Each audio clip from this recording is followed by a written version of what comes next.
నమస్తే.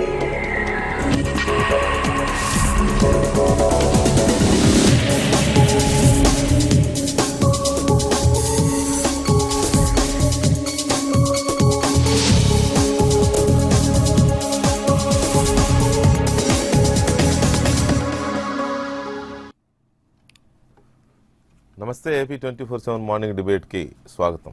ఇవాళ అమరావతి స్టూడియోలో సిఎల్ వెంకట్రావు గారు తెలుగుదేశం పార్టీ నాయకులు, అలాగే సత్యనారాయణ గారు భారతీయ జనతా పార్టీ నాయకులు, and senior journalist KBG Tilak గారు, అండ్ కాంగ్రెస్ పార్టీ యువజన నాయకులు రాజీవ్ రతన్ గారు అమరావతి స్టూడియోలో ఉన్నారు. ఇక కొయ్య ప్రసాద్ రెడ్డి గారు వైఎస్ఆర్ కాంగ్రెస్ పార్టీ అధికార ప్రతినిధి విశాఖపట్నం స్టూడియో నుంచి మనకి లైవ్లో ఉన్నారు. ముందుగా నిన్న తెలుగుదేశం పార్టీ పార్లమెంటరీ పార్టీ సమావేశం జరిగింది. దాదాపు పార్లమెంట్ సభ్యులంతా కూడా ఇక తెగతెంపులు చేసుకోవాలనే అభిప్రాయాన్ని వ్యక్తం చేశారు. ప్రభుత్వం నుంచి కూడా 2 మంత్రులు రాజీనామా చేస్తే బాగుంటుందనే ఒపీనియన్ వ్యక్తమైంది. ఆ 2 మంత్రులు సుజనా చౌదరి అండ్ అశోక్ గజపతిరాజు కూడా రాజీనామాలకు సిద్ధపడ్డారు. అయితే ముఖ్యమంత్రి వారించినట్టుగా మనకి సమావేశం ద్వారా తెలుస్తోంది. ఎందుకు వారించాల్సి వచ్చింది, అలాగే ఇది కూడా చివరి అస్త్రంగానే మంత్రుల రాజీనామాలు అని ముఖ్యమంత్రి పేర్కోవడంలో ఉద్దేశం ఏంటి అనేది చాలా కీలకమైన అంశంగా కనబడుతుంది. తిలక్ గారు, మొన్న అవిశ్వాసం అన్నప్పుడు కూడా అవిశ్వాసం అనేది ఆఖరి అస్త్రంగా చూడాలి మనం అని అన్నారు.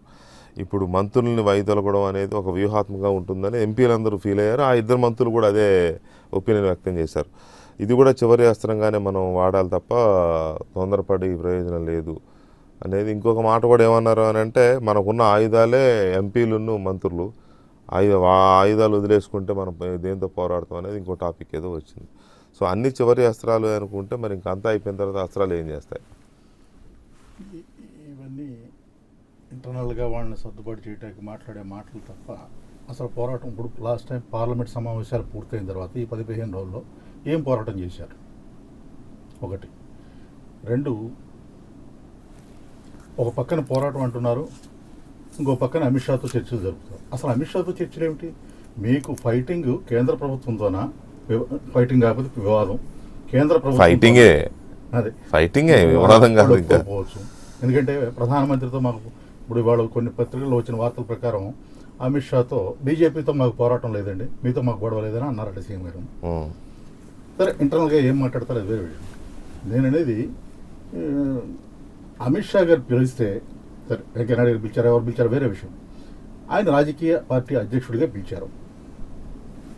ఇది వివాదం తెలుగుదేశం పార్టీకి బీజేపీకి మధ్య, కేంద్ర ప్రభుత్వానికి రాష్ట్ర ప్రభుత్వానికి మధ్యన? అది నాకు వచ్చిన సందేహం. వివాదం కేంద్ర ప్రభుత్వం డబ్బులు ఇవ్వట్లేదని రాష్ట్ర ప్రభుత్వం అంటుంది. వీళ్ళిద్దరి మధ్య చర్చలు జరగాలి, కానీ ఈ మధ్యలో వీళ్ళు ఏమిటి అసలు నాకు అర్థం కాదు. అది నాకు అంతుపట్టిన విషయం. అందుకని ఈ 2 ప్రభుత్వాల పోరాటం ఎలా ఉందంటే, జనాన్ని మభ్యపెట్టే, కలిసి ఉంటారు, తిట్టుకుంటూ ఉంటారు. రాజకీయ పార్టీలు లేఖలు రాస్తూ ఉంటారు, కలిసి ఉంటారు. ఏమిటి రాజకీయ పార్టీలు లేఖ? ఆంధ్రప్రదేశ్ రాజకీయ పార్టీలతో అఖిలపక్ష సమావేశం ఎందుకు ఏర్పాటు చేయరు? జాతీయ పార్టీలన్నిటికీ దేశంలో అన్ని పార్టీలకి లేఖలు రాస్తానంటారు. ఆంధ్రప్రదేశ్లో ఎందుకు కలిసి ఒక మీటింగ్ ఏర్పాటు చేసుకుని ఆ తర్వాత జాతీయ స్థాయిలో వెళ్ళొచ్చు కదా? మరి ఇక్కడ ఎందుకు జరగట్లా? అంటే ఇక్కడ ఉన్న పార్టీలన్నీ జాతీయ పార్టీల శాఖలే కదా అనే ఆలోచన ఏమో. కాంగ్రెస్ ఉంది, ప్రాంతీయ పార్టీలు కూడా రాస్తానంటున్నారు కదా. మరి ఇక్కడ ప్రతిపక్షాన్ని ఎందుకు కలుపుకోరు?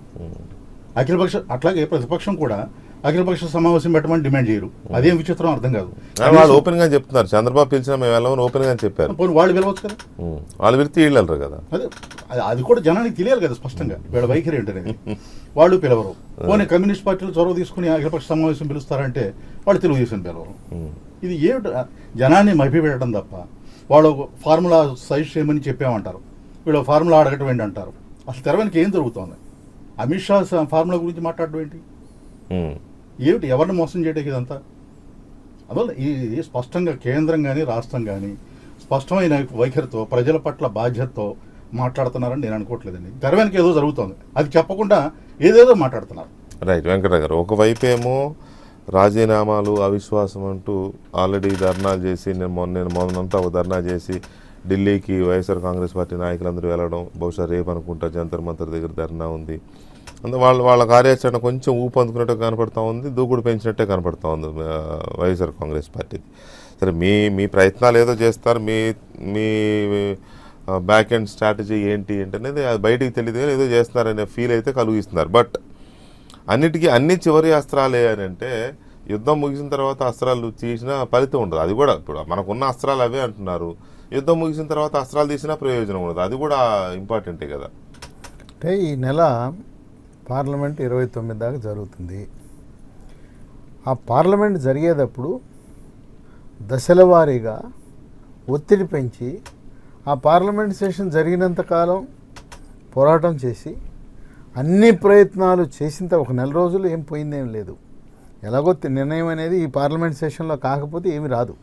ఇదే ఆఖరి బడ్జెట్ 29 లోపల ఏమి జరగకపోతే జరగనట్టే. కనుక ఒక క్లారిటీ కోసం మనం భారత యుద్ధంలో కూడా వాళ్ళు 5 ఊళ్ళు ఇవ్వండి అని అడిగారు పాండవులు. అలాగే అయా రాష్ట్ర ప్రజల కోరిక మేరకు ప్రజల కోరిక మేరకు మీరు ఇచ్చిన హామీల మేరకు అమలు చేయమని అడుగుతున్నాం. వారు తిలక్ గారు వారు అడిగింది ఏంటంటే పార్టీకి ఏం సంబంధం ప్రభుత్వానికి.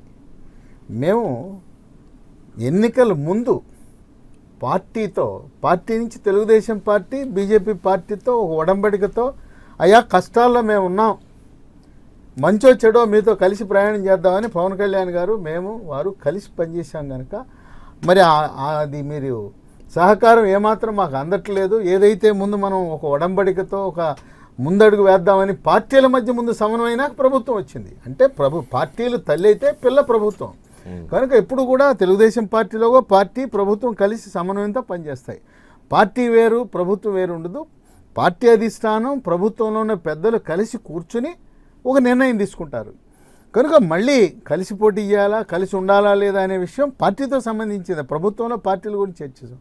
కనుక వారేదో పిలుస్తా అన్నారు, మేము వెళ్తున్నాము, ఎన్ని ప్రయత్నాలు చేయటం కనుక ఉన్న పళంగా రాజీనామా చేయటం అనేది సబబుగా ఉండదని చెప్పి కొంతమంది మేధావులు కూడా చేస్తున్నారు. ఆఖరి ప్రయత్నం కింద ఈ నెలాఖరు వరకు పోరాటం సాగిస్తూనే ఉంటాం. రోజు సభలో నిరసన తెలియజేస్తుంటాం. ఎంపీలు రాజీనామా చేయడం సరైంది కాదనేది అందరూ చెప్తున్నారు. ఎందుకంటే ఇక వాళ్ళు కూడా రాజీనామా చేసేస్తే అక్కడ అడిగేది ఎవరు నిలదీసేది ఎవరు అనే ఆలోచన కూడా ఉంది. దాన్ని ఎవరు ఇదే కనీసం మంత్రులన్నా విత్డ్రా చేస్తే దాని ప్రెషర్ పెరుగుతుంది అనే ఒపీనియన్ చాలా బలంగా ఉంది, అందరిలోనూ ఉంది. మంత్రులు విత్డ్రా అంటే పార్టీతో తెగదెంపులు చేసుకున్నట్టు అంతే. ఇక డైలాగ్ లేనట్టే కాకుండా వాళ్ళేదో అవకాశం ఇస్తున్నారు, రండి మాట్లాడదాం అంటున్నారు. ఏం చెప్తారో చూసి 2017లో ఆ తర్వాత ఏం ఉండదండి, ఎక్కడ ప్రత్యేక హోదా ఉందని మమ్మల్ని మభ్యపెట్టారు. లేదా ఆ రోజు ఒప్పుకునేవాళ్ళం కాదు. సెప్టెంబర్ 6, 2016 నాడు అరుణ్ జైట్లీ గారు ఇక ఎవరికి దేశంలో లేదు అయిపోతా ఉంది 1 జనవరి 2018 తర్వాత ప్రత్యేక హోదా లేదని మమ్మల్ని మభ్యపెట్టారు. ఆ రోజు కనుక ఆ 11 రాష్ట్రాలు కూడా మేము కొనసాగిస్తామనే మాట చెప్పున్నట్టయితే మేము ఒప్పుకునేవాళ్ళం కాదు. ఏనాటికైనా కూడా ప్రత్యేక హోదాలో వచ్చిన అంశాలు రావాలి, ప్రత్యేక హోదానే కావాలి. సరే దేశమంతా తీసేస్తున్నాం మీకు ఎట్టో కొత్తగా పెట్టవాలని చెప్పిన మాట వాస్తవం. అందుచేత ఆ రోజు అంగీకరించవలసి వచ్చింది. కనుక ఏదో తెలుగుదేశం పార్టీ ప్రత్యేక హోదా మీద వెనకంజ వేస్తుంది అనేది కాదు. ఆ రోజు అందరికీ తీసేస్తున్నారు కనుక ఆ రాష్ట్రాలకు ఏం మేలు జరుగుతుందో 90-10 నిష్పత్తిలో ఏ రకంగా ఆర్థిక లావాదేవీల్లో లాభం జరుగుతుందో అది ఇమ్మని చెప్పాం. అంతేగాని తెలుగుదేశం పార్టీ వెనకంజ వేస్తుందా ముందంజ వేస్తుందా అనేది పక్కన పెడితే నాంచుతున్నారు అనే ఒక బలమైన ఒపీనియన్ అయితే జనంలోకి వెళుతుంది. మెల్లమెల్లగా అది వెళుతుంది. రాష్ట్ర ప్రజల యొక్క ప్రయోజనాలు కాపాడుతూ ఓ పక్క కష్టకాలంలో ఉన్న ఆర్థికంగా ఇబ్బందులు ఉన్న రాష్ట్రాన్ని ముందుకు తీసుకెళ్ళటం, పోలవరం మార్చి 2019కి పూర్తి చేయాలనే సంకల్పంతో చేయటం, ఇవన్నీ కూడా తొందరపాటు నిర్ణయం తీసుకోవటం కాదు, పెద్దన్న పాత్ర పోషించాలి ప్రభుత్వం. దేశంలో ఉన్న అన్ని పార్టీలని, రాష్ట్రంలో ఉన్న అన్ని పార్టీలని ఎవరు కలిసి వచ్చినా రాష్ట్ర ప్రయోజనాల కోసం, మన ఆంధ్రప్రదేశ్ ప్రయోజనాల కోసం తెలుగు జాతి ఎక్కడున్నా ప్రపంచంలో అందరి యొక్క సహకారం తీసుకోవడానికి సిద్ధంగా ఉంది తెలుగుదేశం. రైట్. ప్రసాద్ రెడ్డి గారు, ఒకవైపు ఏమో మీరు కాస్త మీ యాక్షన్ ప్లాన్ ఏదో ఒక ఇంప్లిమెంట్ చేస్తున్నారు, కొంచెం స్పీడ్గానే వెళుతున్నారు. సరే, మీ వ్యూహాలు మీకు ఉండొచ్చు, ఏం చేస్తారు, ఎంతవరకు నిలబడతారు, అది సపరేట్ ఇష్యూ అనుకోండి. ఇక్కడ ధర్నా చేశారు, మొన్నంతా మళ్ళీ ఢిల్లీ వెళ్ళారు, అంతా స్పెషల్ ట్రైన్ వేసుకుని వెళ్ళారు. మీ ప్రయత్నాలు మీరు చేస్తున్నారు. ఇప్పటికే డేట్స్ కూడా అనౌన్స్ చేశారు, 21 అవిశ్వాసం అని, ఏప్రిల్ 6 రాజీనామాలని. కానీ ఇక్కడ టీడీపీ ఎంపీలు చాలా స్పష్టంగా ఇంకా మనం ఉండడం వేస్ట్ బీజేపీతో అని నిన్న స్పష్టంగా చెప్పిన తర్వాత మంత్రులు కూడా విత్డ్రా చేసుకోవాలని ఒక బలం అందరూ ముక్త ఖండంతో ఏకాభిప్రాయంతో చెప్పిన తర్వాత కూడా అవి చివరి అస్త్రాలుగా చూద్దామనేది చంద్రబాబు నాయుడు గారు చెప్తున్నమాట. ఈ చివరి అస్త్రాలుగా చూడడం అనే దాన్ని ఎలా చూడొచ్చు? వెంకటకృష్ణ గారు, ఈరోజు చంద్రబాబు నాయుడు గారి తాలూకు వ్యవహరిస్తున్న తీరు చూస్తూ ఉంటే కేవలం నాణ్యత చేసి ఈ విషయాన్ని డైల్యూట్ చేసే పరిస్థితులు ఇవాళ స్పష్టంగా కనబడుతున్న పరిస్థితి మనం చూస్తున్నాం. సమైక్యాంధ్ర ఉద్యమంలో ఏ రకమైన పాత్ర పోషించారో అదే రకమైన పాత్ర ఇవాళ చంద్రబాబు నాయుడు పోషిస్తున్నారు. ఆనాడు కిరణ్ కుమార్ రెడ్డి గారు బాటలోనే ఇవాళ చంద్రబాబు నాయుడు నడుస్తున్నారని స్పష్టంగా కనబడుతున్న పరిస్థితి. ఏ ఒక్క ఎంపీ కూడా స్పష్టంగా మాట్లాడలేదు. ఒక్కొక్క ఎంపీ ఒక్కొక్క రకంగా మాట్లాడారు. దివాకర్ రెడ్డి గారు ఒక రకంగా మాట్లాడతారు, గల్లా జయదేవ్ గారు ఇంకో రకంగా మాట్లాడతారు, రామ్మోహన్ నాయుడు గారు ఇంకో మాట, రకరకాలుగా మాట్లాడి ఎవరు మాట కూడా క్లారిటీ లేని పరిస్థితి. ఒక పేపర్లో ఒక లీక్ వస్తుంది, ఇంకో పేపర్లో ఇంకో లీక్ వస్తుంది అనుకూల మీడియాలో. అంటే స్పష్టత లేనటువంటి వ్యవహారంతో ఇవాళ చంద్రబాబు నాయుడు గారు 4 ఏళ్లుగా విలువైన సమయాన్ని ఏ విధంగా వృధా చేశారో మళ్ళీ అదే పరిస్థితులు ఇవాళ స్పష్టంగా కనబడుతున్న పరిస్థితి. అంటే చంద్రబాబు నాయుడు గారు స్పష్టంగా భయపడతా ఉన్నారు. కేంద్రంతో పోరాటం చేస్తే వచ్చే ముప్పు ఏదో ప్రమాదమైన సంకేతాలు పూర్తిగా ఉన్నాయి కాబట్టి ఇవాళ చంద్రబాబు నాయుడు గారు కేంద్రం దగ్గర రాష్ట్ర ప్రయోజనాన్ని కూడా తాకట్టు పెట్టే పరిస్థితి మనం చూస్తున్నాం. ఇది నేను ఆరోపిస్తున్న విషయం, స్పష్టంగా మీకు భవిష్యత్తులో కనబడుతున్న విషయం. ఎందుకంటే నరేంద్ర మోడీ గారి మీద ఈ 15 రోజులుగా బడ్జెట్ సమావేశాల్లో దాదాపు 15 రోజులు ఖాళీ సమయాల్లో ఏ ఒక్క రోజు కూడా అశోక్ గజపతిరాజు గారు కానీ సుజనా చౌదరి గారు కానీ కేబినెట్లో ఉండి కూడా ఎక్కడ కూడా చర్చలు జరపలేని పరిస్థితి. ఏంటి పరిస్థితి? ఈ రాష్ట్రానికి జరుగుతున్న అన్యాయం గురించి కానీ ఇవాళ చెప్తున్నారు కేంద్ర ప్రభుత్వం మోసం చేసిందని. నిజంగా మోసం చేసిందని అనిపిస్తే మీరు కేంద్రం ఎలా కొనసాగుతారండి? మమ్మల్ని 2017లో నీతి ఆయోగ్ చెప్పింది ఏ రాష్ట్రానికి కూడా మేము ప్రత్యేక హోదా ఇవ్వని చెప్పి ఇవాళ మోసం చేసిందని చెప్తే ఇవాళ తెలిసిందా? దేవన్ జగన్మోహన్ రెడ్డి గారు నెత్తి నూరు బాదుకుని చెప్తున్నారు కదా, 4 సంవత్సరాలకి ప్రత్యేక హోదాని నిలబెట్టి ప్రత్యేక హోదా అంశాన్ని ప్రత్యేక హోదా సంజీవిని ప్రత్యేక హోదా వస్తే తప్ప ఆంధ్రప్రదేశ్ రాష్ట్రం అభివృద్ధి చెందిన మాట ఇవాళ జగన్మోహన్ రెడ్డి గారు మొట్టమొదటి నెత్తి నూరు కొట్టు బాదుకుని ఇవాళ వరకు ప్రజల్లో తిరిగి దీని తాలూకా సజీవంగా ఈ అంశాన్ని బతికించడమే కాకుండా ఇవాళ ఆ బాటలోకి చంద్రబాబు నాయుడు గారిని తీసుకొచ్చే విధంగా ఇవాళ జగన్మోహన్ రెడ్డి గారు చేసినటువంటి గొప్ప సాహస యాత్ర అని చెప్పి నేను స్పష్టంగా చెప్తున్నాను. అందుకే జగన్మోహన్ రెడ్డి గారిని ఇవాళ అభినందిస్తున్నారు ప్రజలందరూ కూడా. ఏదైతే జగన్మోహన్ రెడ్డి గారు ఈ ప్రత్యేక హోదా ఈ ఆంధ్రప్రదేశ్ రాష్ట్రాన్ని సంజీవని అని చెప్పారో ఆ బాటలో ఇవాళ చంద్రబాబు నాయుడు గారు నడిచే పరిస్థితి తీసుకొచ్చారు. ఇది హృదయపూర్వకంగా జగన్మోహన్ రెడ్డి గారిని 100% ప్రజలందరూ కూడా అభినందించిన విషయం. దాంట్లో భాగంగానే ఇవాళ కేంద్రంతో పోరాడడానికి ఒక వ్యూహాత్మకంగా నిన్న మేము కలెక్టరేట్ల ద్వారా పెద్ద ఎత్తున ధర్నా చేసాం. ఏ విధంగా విజయవంతం అయ్యో మీరు చూశారు. అలాగే రేపు 21న మా ఎంపీలు అవిశ్వాస తీర్మానం పెడతా ఉన్నారు. అలాగే రేపు అది కాదు ఇక్కడ ప్రచార కార్యక్రమాలు కాదు నేను అడిగింది. చంద్రబాబు నాయుడు గారు వీటిని ఆఖరి అస్త్రాలుగా అంటూ ఆ అస్త్రాలని పక్కన పెడుతున్న దాన్ని మనం ఎలా చూడాలి? నేను అది అడిగాను. మీరు చేస్తుంది నేనే చెప్పాను కదా, మళ్ళీ మీరు చెప్పుకుంటే దానికి అర్థమే ఉంటుంది. ఇంకా వెంకటకృష్ణ గారు ఏం ఆకరాస్తారని చెప్పండి. చంద్రబాబు నాయుడు ఒక వ్యూహం ఎక్కడని చెప్పండి. నిన్నటి వరకు నా బ్రహ్మాండంగా నిధులు అందిస్తాయి, బ్రహ్మాండంగా అభివృద్ధి చేస్తూ లక్షల కోట్లు కేంద్రం ఇచ్చిందని చెప్పి 4 సంవత్సరాలకు వదలగొట్టారు కదండి. ఈ వేళకి ఈవేళ మాట మార్చి ఈవేళ మాకు మోసం చేస్తారు. ఒక మోసం చేసే పరిస్థితిలో నిజంగా తీవ్రంగా మోసం చేస్తే ఒక ముఖ్యమంత్రిని మోసం చేసే పరిస్థితుల్లో కేంద్ర ప్రభుత్వం ఉంటే ఆ కేంద్ర ప్రభుత్వంలో ఎలా కొనసాగుతారని అడుగుతా ఉన్నా. అంటే మీకు దానికి మేనమేషాలు లెక్కించాలా? దానికి ఇంకా మీకు అది ఆకరాస్త్రమా? ఎందుకంటే మోసం చేశారని మీరు చెప్తారు, ఒక నయా పైసా ఇవ్వలేదని మీరు చెప్తున్నారు, 4 సంవత్సరాలకు ఇచ్చామని చెప్పారు. అంటే మీరు ఏది చెప్తే అది నమ్మడానికి ప్రజలు సిద్ధంగా ఉండాలని ఒక రకమైనటువంటి ఒక ఫోబియాలు ఇవాళ చంద్రబాబు నాయుడు గారు ఉండి అబద్ధాలు చెప్తే చాలా రాష్ట్ర ప్రజాన్ని నమ్ముతారని చెప్పి గత చరిత్ర అంతా కూడా అదే మనకు సక్సెస్ అయిందని మంత్రగా తీసుకుని ఈవేళ అబద్ధాలు చెప్పి ప్రచారం చేసేటువంటి ఒక నీచమైన ఆలోచనతో ఈవేళ తెలుగుదేశం పార్టీ అధినేతలందరూ ఉన్నారు తప్ప ఎక్కడా కూడా స్పష్టత లేని పరిస్థితి ఇవాళ మనం చూస్తున్నాం. చిత్తశుద్ధి లేని పరిస్థితి. రాష్ట్రాన్ని గాలికి వదిలేశారు. 40 ఏళ్ళ అనుభవం ఉందని చెప్పి మీకు అధికారంగా పట్టం కడితే నరేంద్ర మోడీ గారు ప్రధానమంత్రి గారు అవుతారు కాబట్టి ఆ రోజు మీకు ఓట్లు వేస్తే ఈవేళ మీరు ప్రధానమంత్రి గారి దగ్గర ఈ రాష్ట్రం తీసుకురావాల్సిన నిధులు కూడా తీసుకురాని పరిస్థితి మనం చూస్తున్నాం. ఆఖరికి లోటు బడ్జెట్ కూడా తీసుకురాలేని పరిస్థితి మనం చూసాం. అంటే ఏ ఒక్క అంశాన్ని కూడా మీరు సాధించలేక ఒక పక్క మేము బ్రహ్మాండంగా అభివృద్ధి చెందిందని చెప్తున్నారు, ఒక పక్క ఇవ్వలేదని చెప్తున్నారు. ఏది నిజం ఏది అబద్ధం? ఈ రాష్ట్ర ప్రజానికి అయోమయంలో పడేసి ఇంత దారుణంగా వంచంత్రం మాత్రం చాలా తప్పండి. ఈ ఆకరాస్త్రం లేదు, ఏమీ లేదు. ఇదంతా కూడా నాంచివేతకి చంద్రబాబు నాయుడు మరొకసారి ప్రజలను మోసం చేయడానికి ఈ రాష్ట్ర ప్రజలను తొంగలోకి తగ్గడానికి చేసే ప్రయత్నాలు తప్ప ఎక్కడ కూడా చంద్రబాబు నాయుడు వ్యూహం లేదు. కేవలం వైఎస్ఆర్ కాంగ్రెస్ పార్టీ ఇందులో ఛాంపియన్ గా కాబోతుందన్న భయంతో ఎలాగోలాగా విషయాన్ని డైలైట్ చేయాలని చెప్పి ఇవాళ ప్రయత్నాలు తప్ప ఎక్కడ కూడా చంద్రబాబు నాయుడు గారికి ప్రత్యేక హోదా అవసరమే లేదని చెప్పారు. ఆయన 16,000 కోట్ల కోసం ఇవాళ ప్రత్యేక హోదాను గాలికి వదిలేస్తారండి ఎవరైనా? ప్రత్యేక హోదా వల్ల వచ్చే లాభాలు తెలియవు ఆయనకి. రైట్ ప్రసాద్ గారు.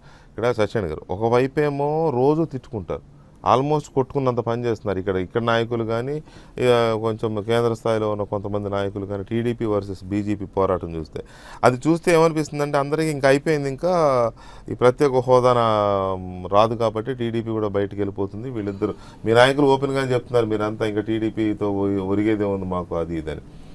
ఒకటి అమిత్ షా గారు తెలంగాణలో చెప్పారు ఇంక పొత్తు ఉండదు మనకి అని. అదే మాటను మన చంద్రబాబు నాయుడు గారు వెళ్ళి ఇంకా వాళ్ళే చెప్పిన తర్వాత ఇంకేముంటుంది పొత్తు అని ఆయన అన్నారు. సో ఇవన్నీ ఇలా జరుగుతూ ఉంటే మళ్ళీ ఈ మధ్య మధ్యలో చిన్న చిన్న రాయబారాలు ఇవన్నీ చూస్తూ ఉంటే ఒక కన్ఫ్యూజన్ క్రియేట్ అవ్వట్లేదా? కన్ఫ్యూషన్ అంటే భారతదేశ రాజకీయాల్లో కాంగ్రెస్ వ్యతిరేక ప్రాంతీయ పార్టీలు ఈ దేశంలో ఇంతవరకు 5 అంటే 5 ప్రాంతీయ పార్టీలు ఉన్నాయి. ఒకటి అస్సాంలో ఉన్నటువంటి అస్సాం గణ సంగ్రామ పరిషత్, 2 ఒరిస్సాలో ఉన్నటువంటి బిజు జనతాదళ్, 3 ఆంధ్రాలో ఉన్న తెలుగుదేశం, 4 మహారాష్ట్రలో ఉన్న శివసేన, 5 పంజాబ్లో ఉన్నటువంటి అకాలీదళ్.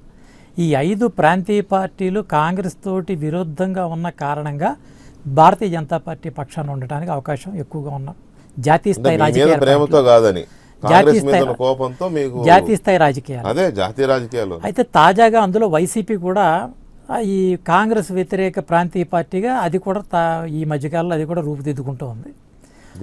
ముందు నుంచే వారు కూడా మన ఉపరాష్ట్రపతి ఎన్నికలకి కానీ, జిఎస్టీకి కానీ, అలాగే రాష్ట్రపతి ఎన్నికకి కానీ వీరు కూడా బేషరతు మద్దతు ఇవ్వడంతో కొంత సారూప్యం కాంగ్రెస్ పార్టీ తోటి విరుద్ధంగా ఉన్నటువంటి మరొక 6వ ప్రాంతీయ పార్టీకి అది రావడం జరిగింది. ఇటువంటి రాజకీయ సమీకరణలు ఉన్నటువంటి సందర్భంలో కాంగ్రెస్ తోటి బీజేపీకి ఉన్నటువంటి వ్యతిరేకత, తెలుగుదేశం కూడా బీజేపీ కాంగ్రెస్ తోటి ఉన్నటువంటి వ్యతిరేకత ఆధారంగా కొన్ని అనివార్యమైన పరిస్థితుల్లో ఇవి కలిసేటటువంటి సందర్భాలు బాగా ఎక్కువగా ఉంటాయి. కాబట్టి ఇటువంటి వైషమ్యాలు, చిన్న చిన్న విషయాలు, కొంత కమ్యూనికేషన్ గ్యాప్, కొంత ల్యాప్సెస్ ఇవన్నీ కూడా ఉంటా ఉన్నాయి. ఇవాళ ఇబ్బంది ఏంటి? ప్రధానమైన పరిస్థితి కేంద్రం ఈ రాష్ట్ర ప్రభుత్వాన్ని మోసం చేసింది అనేటువంటి విషయాన్ని చెప్తున్నారు. మోసం చేయవలసిన అవసరం కేంద్రం బీజేపీకి ఎందుకు ఉంటుంది? ఇక్కడ ఓట్లు అక్కర్లేదా? ఇక్కడ పార్టీ బలంగా పెంచుకోవాల్సిన పరిస్థితి లేదా?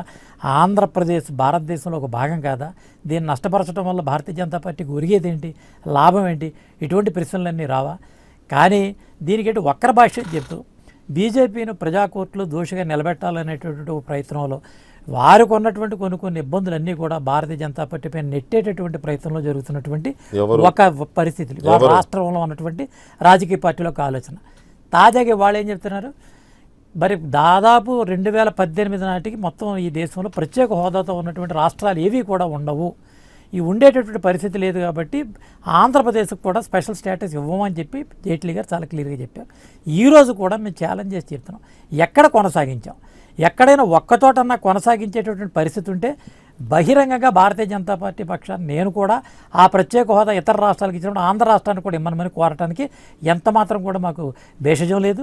నిన్ననే మా రాష్ట్ర అధ్యక్షుడు హరిబాబు గారు కూడా ఈ విషయం మీద చాలా క్లారిటీగా నేను కృష్ణా జిల్లా మరి పార్టీకి సంబంధించిన సమావేశాల్లో ఈ విషయం కూడా చెప్పడం జరిగింది.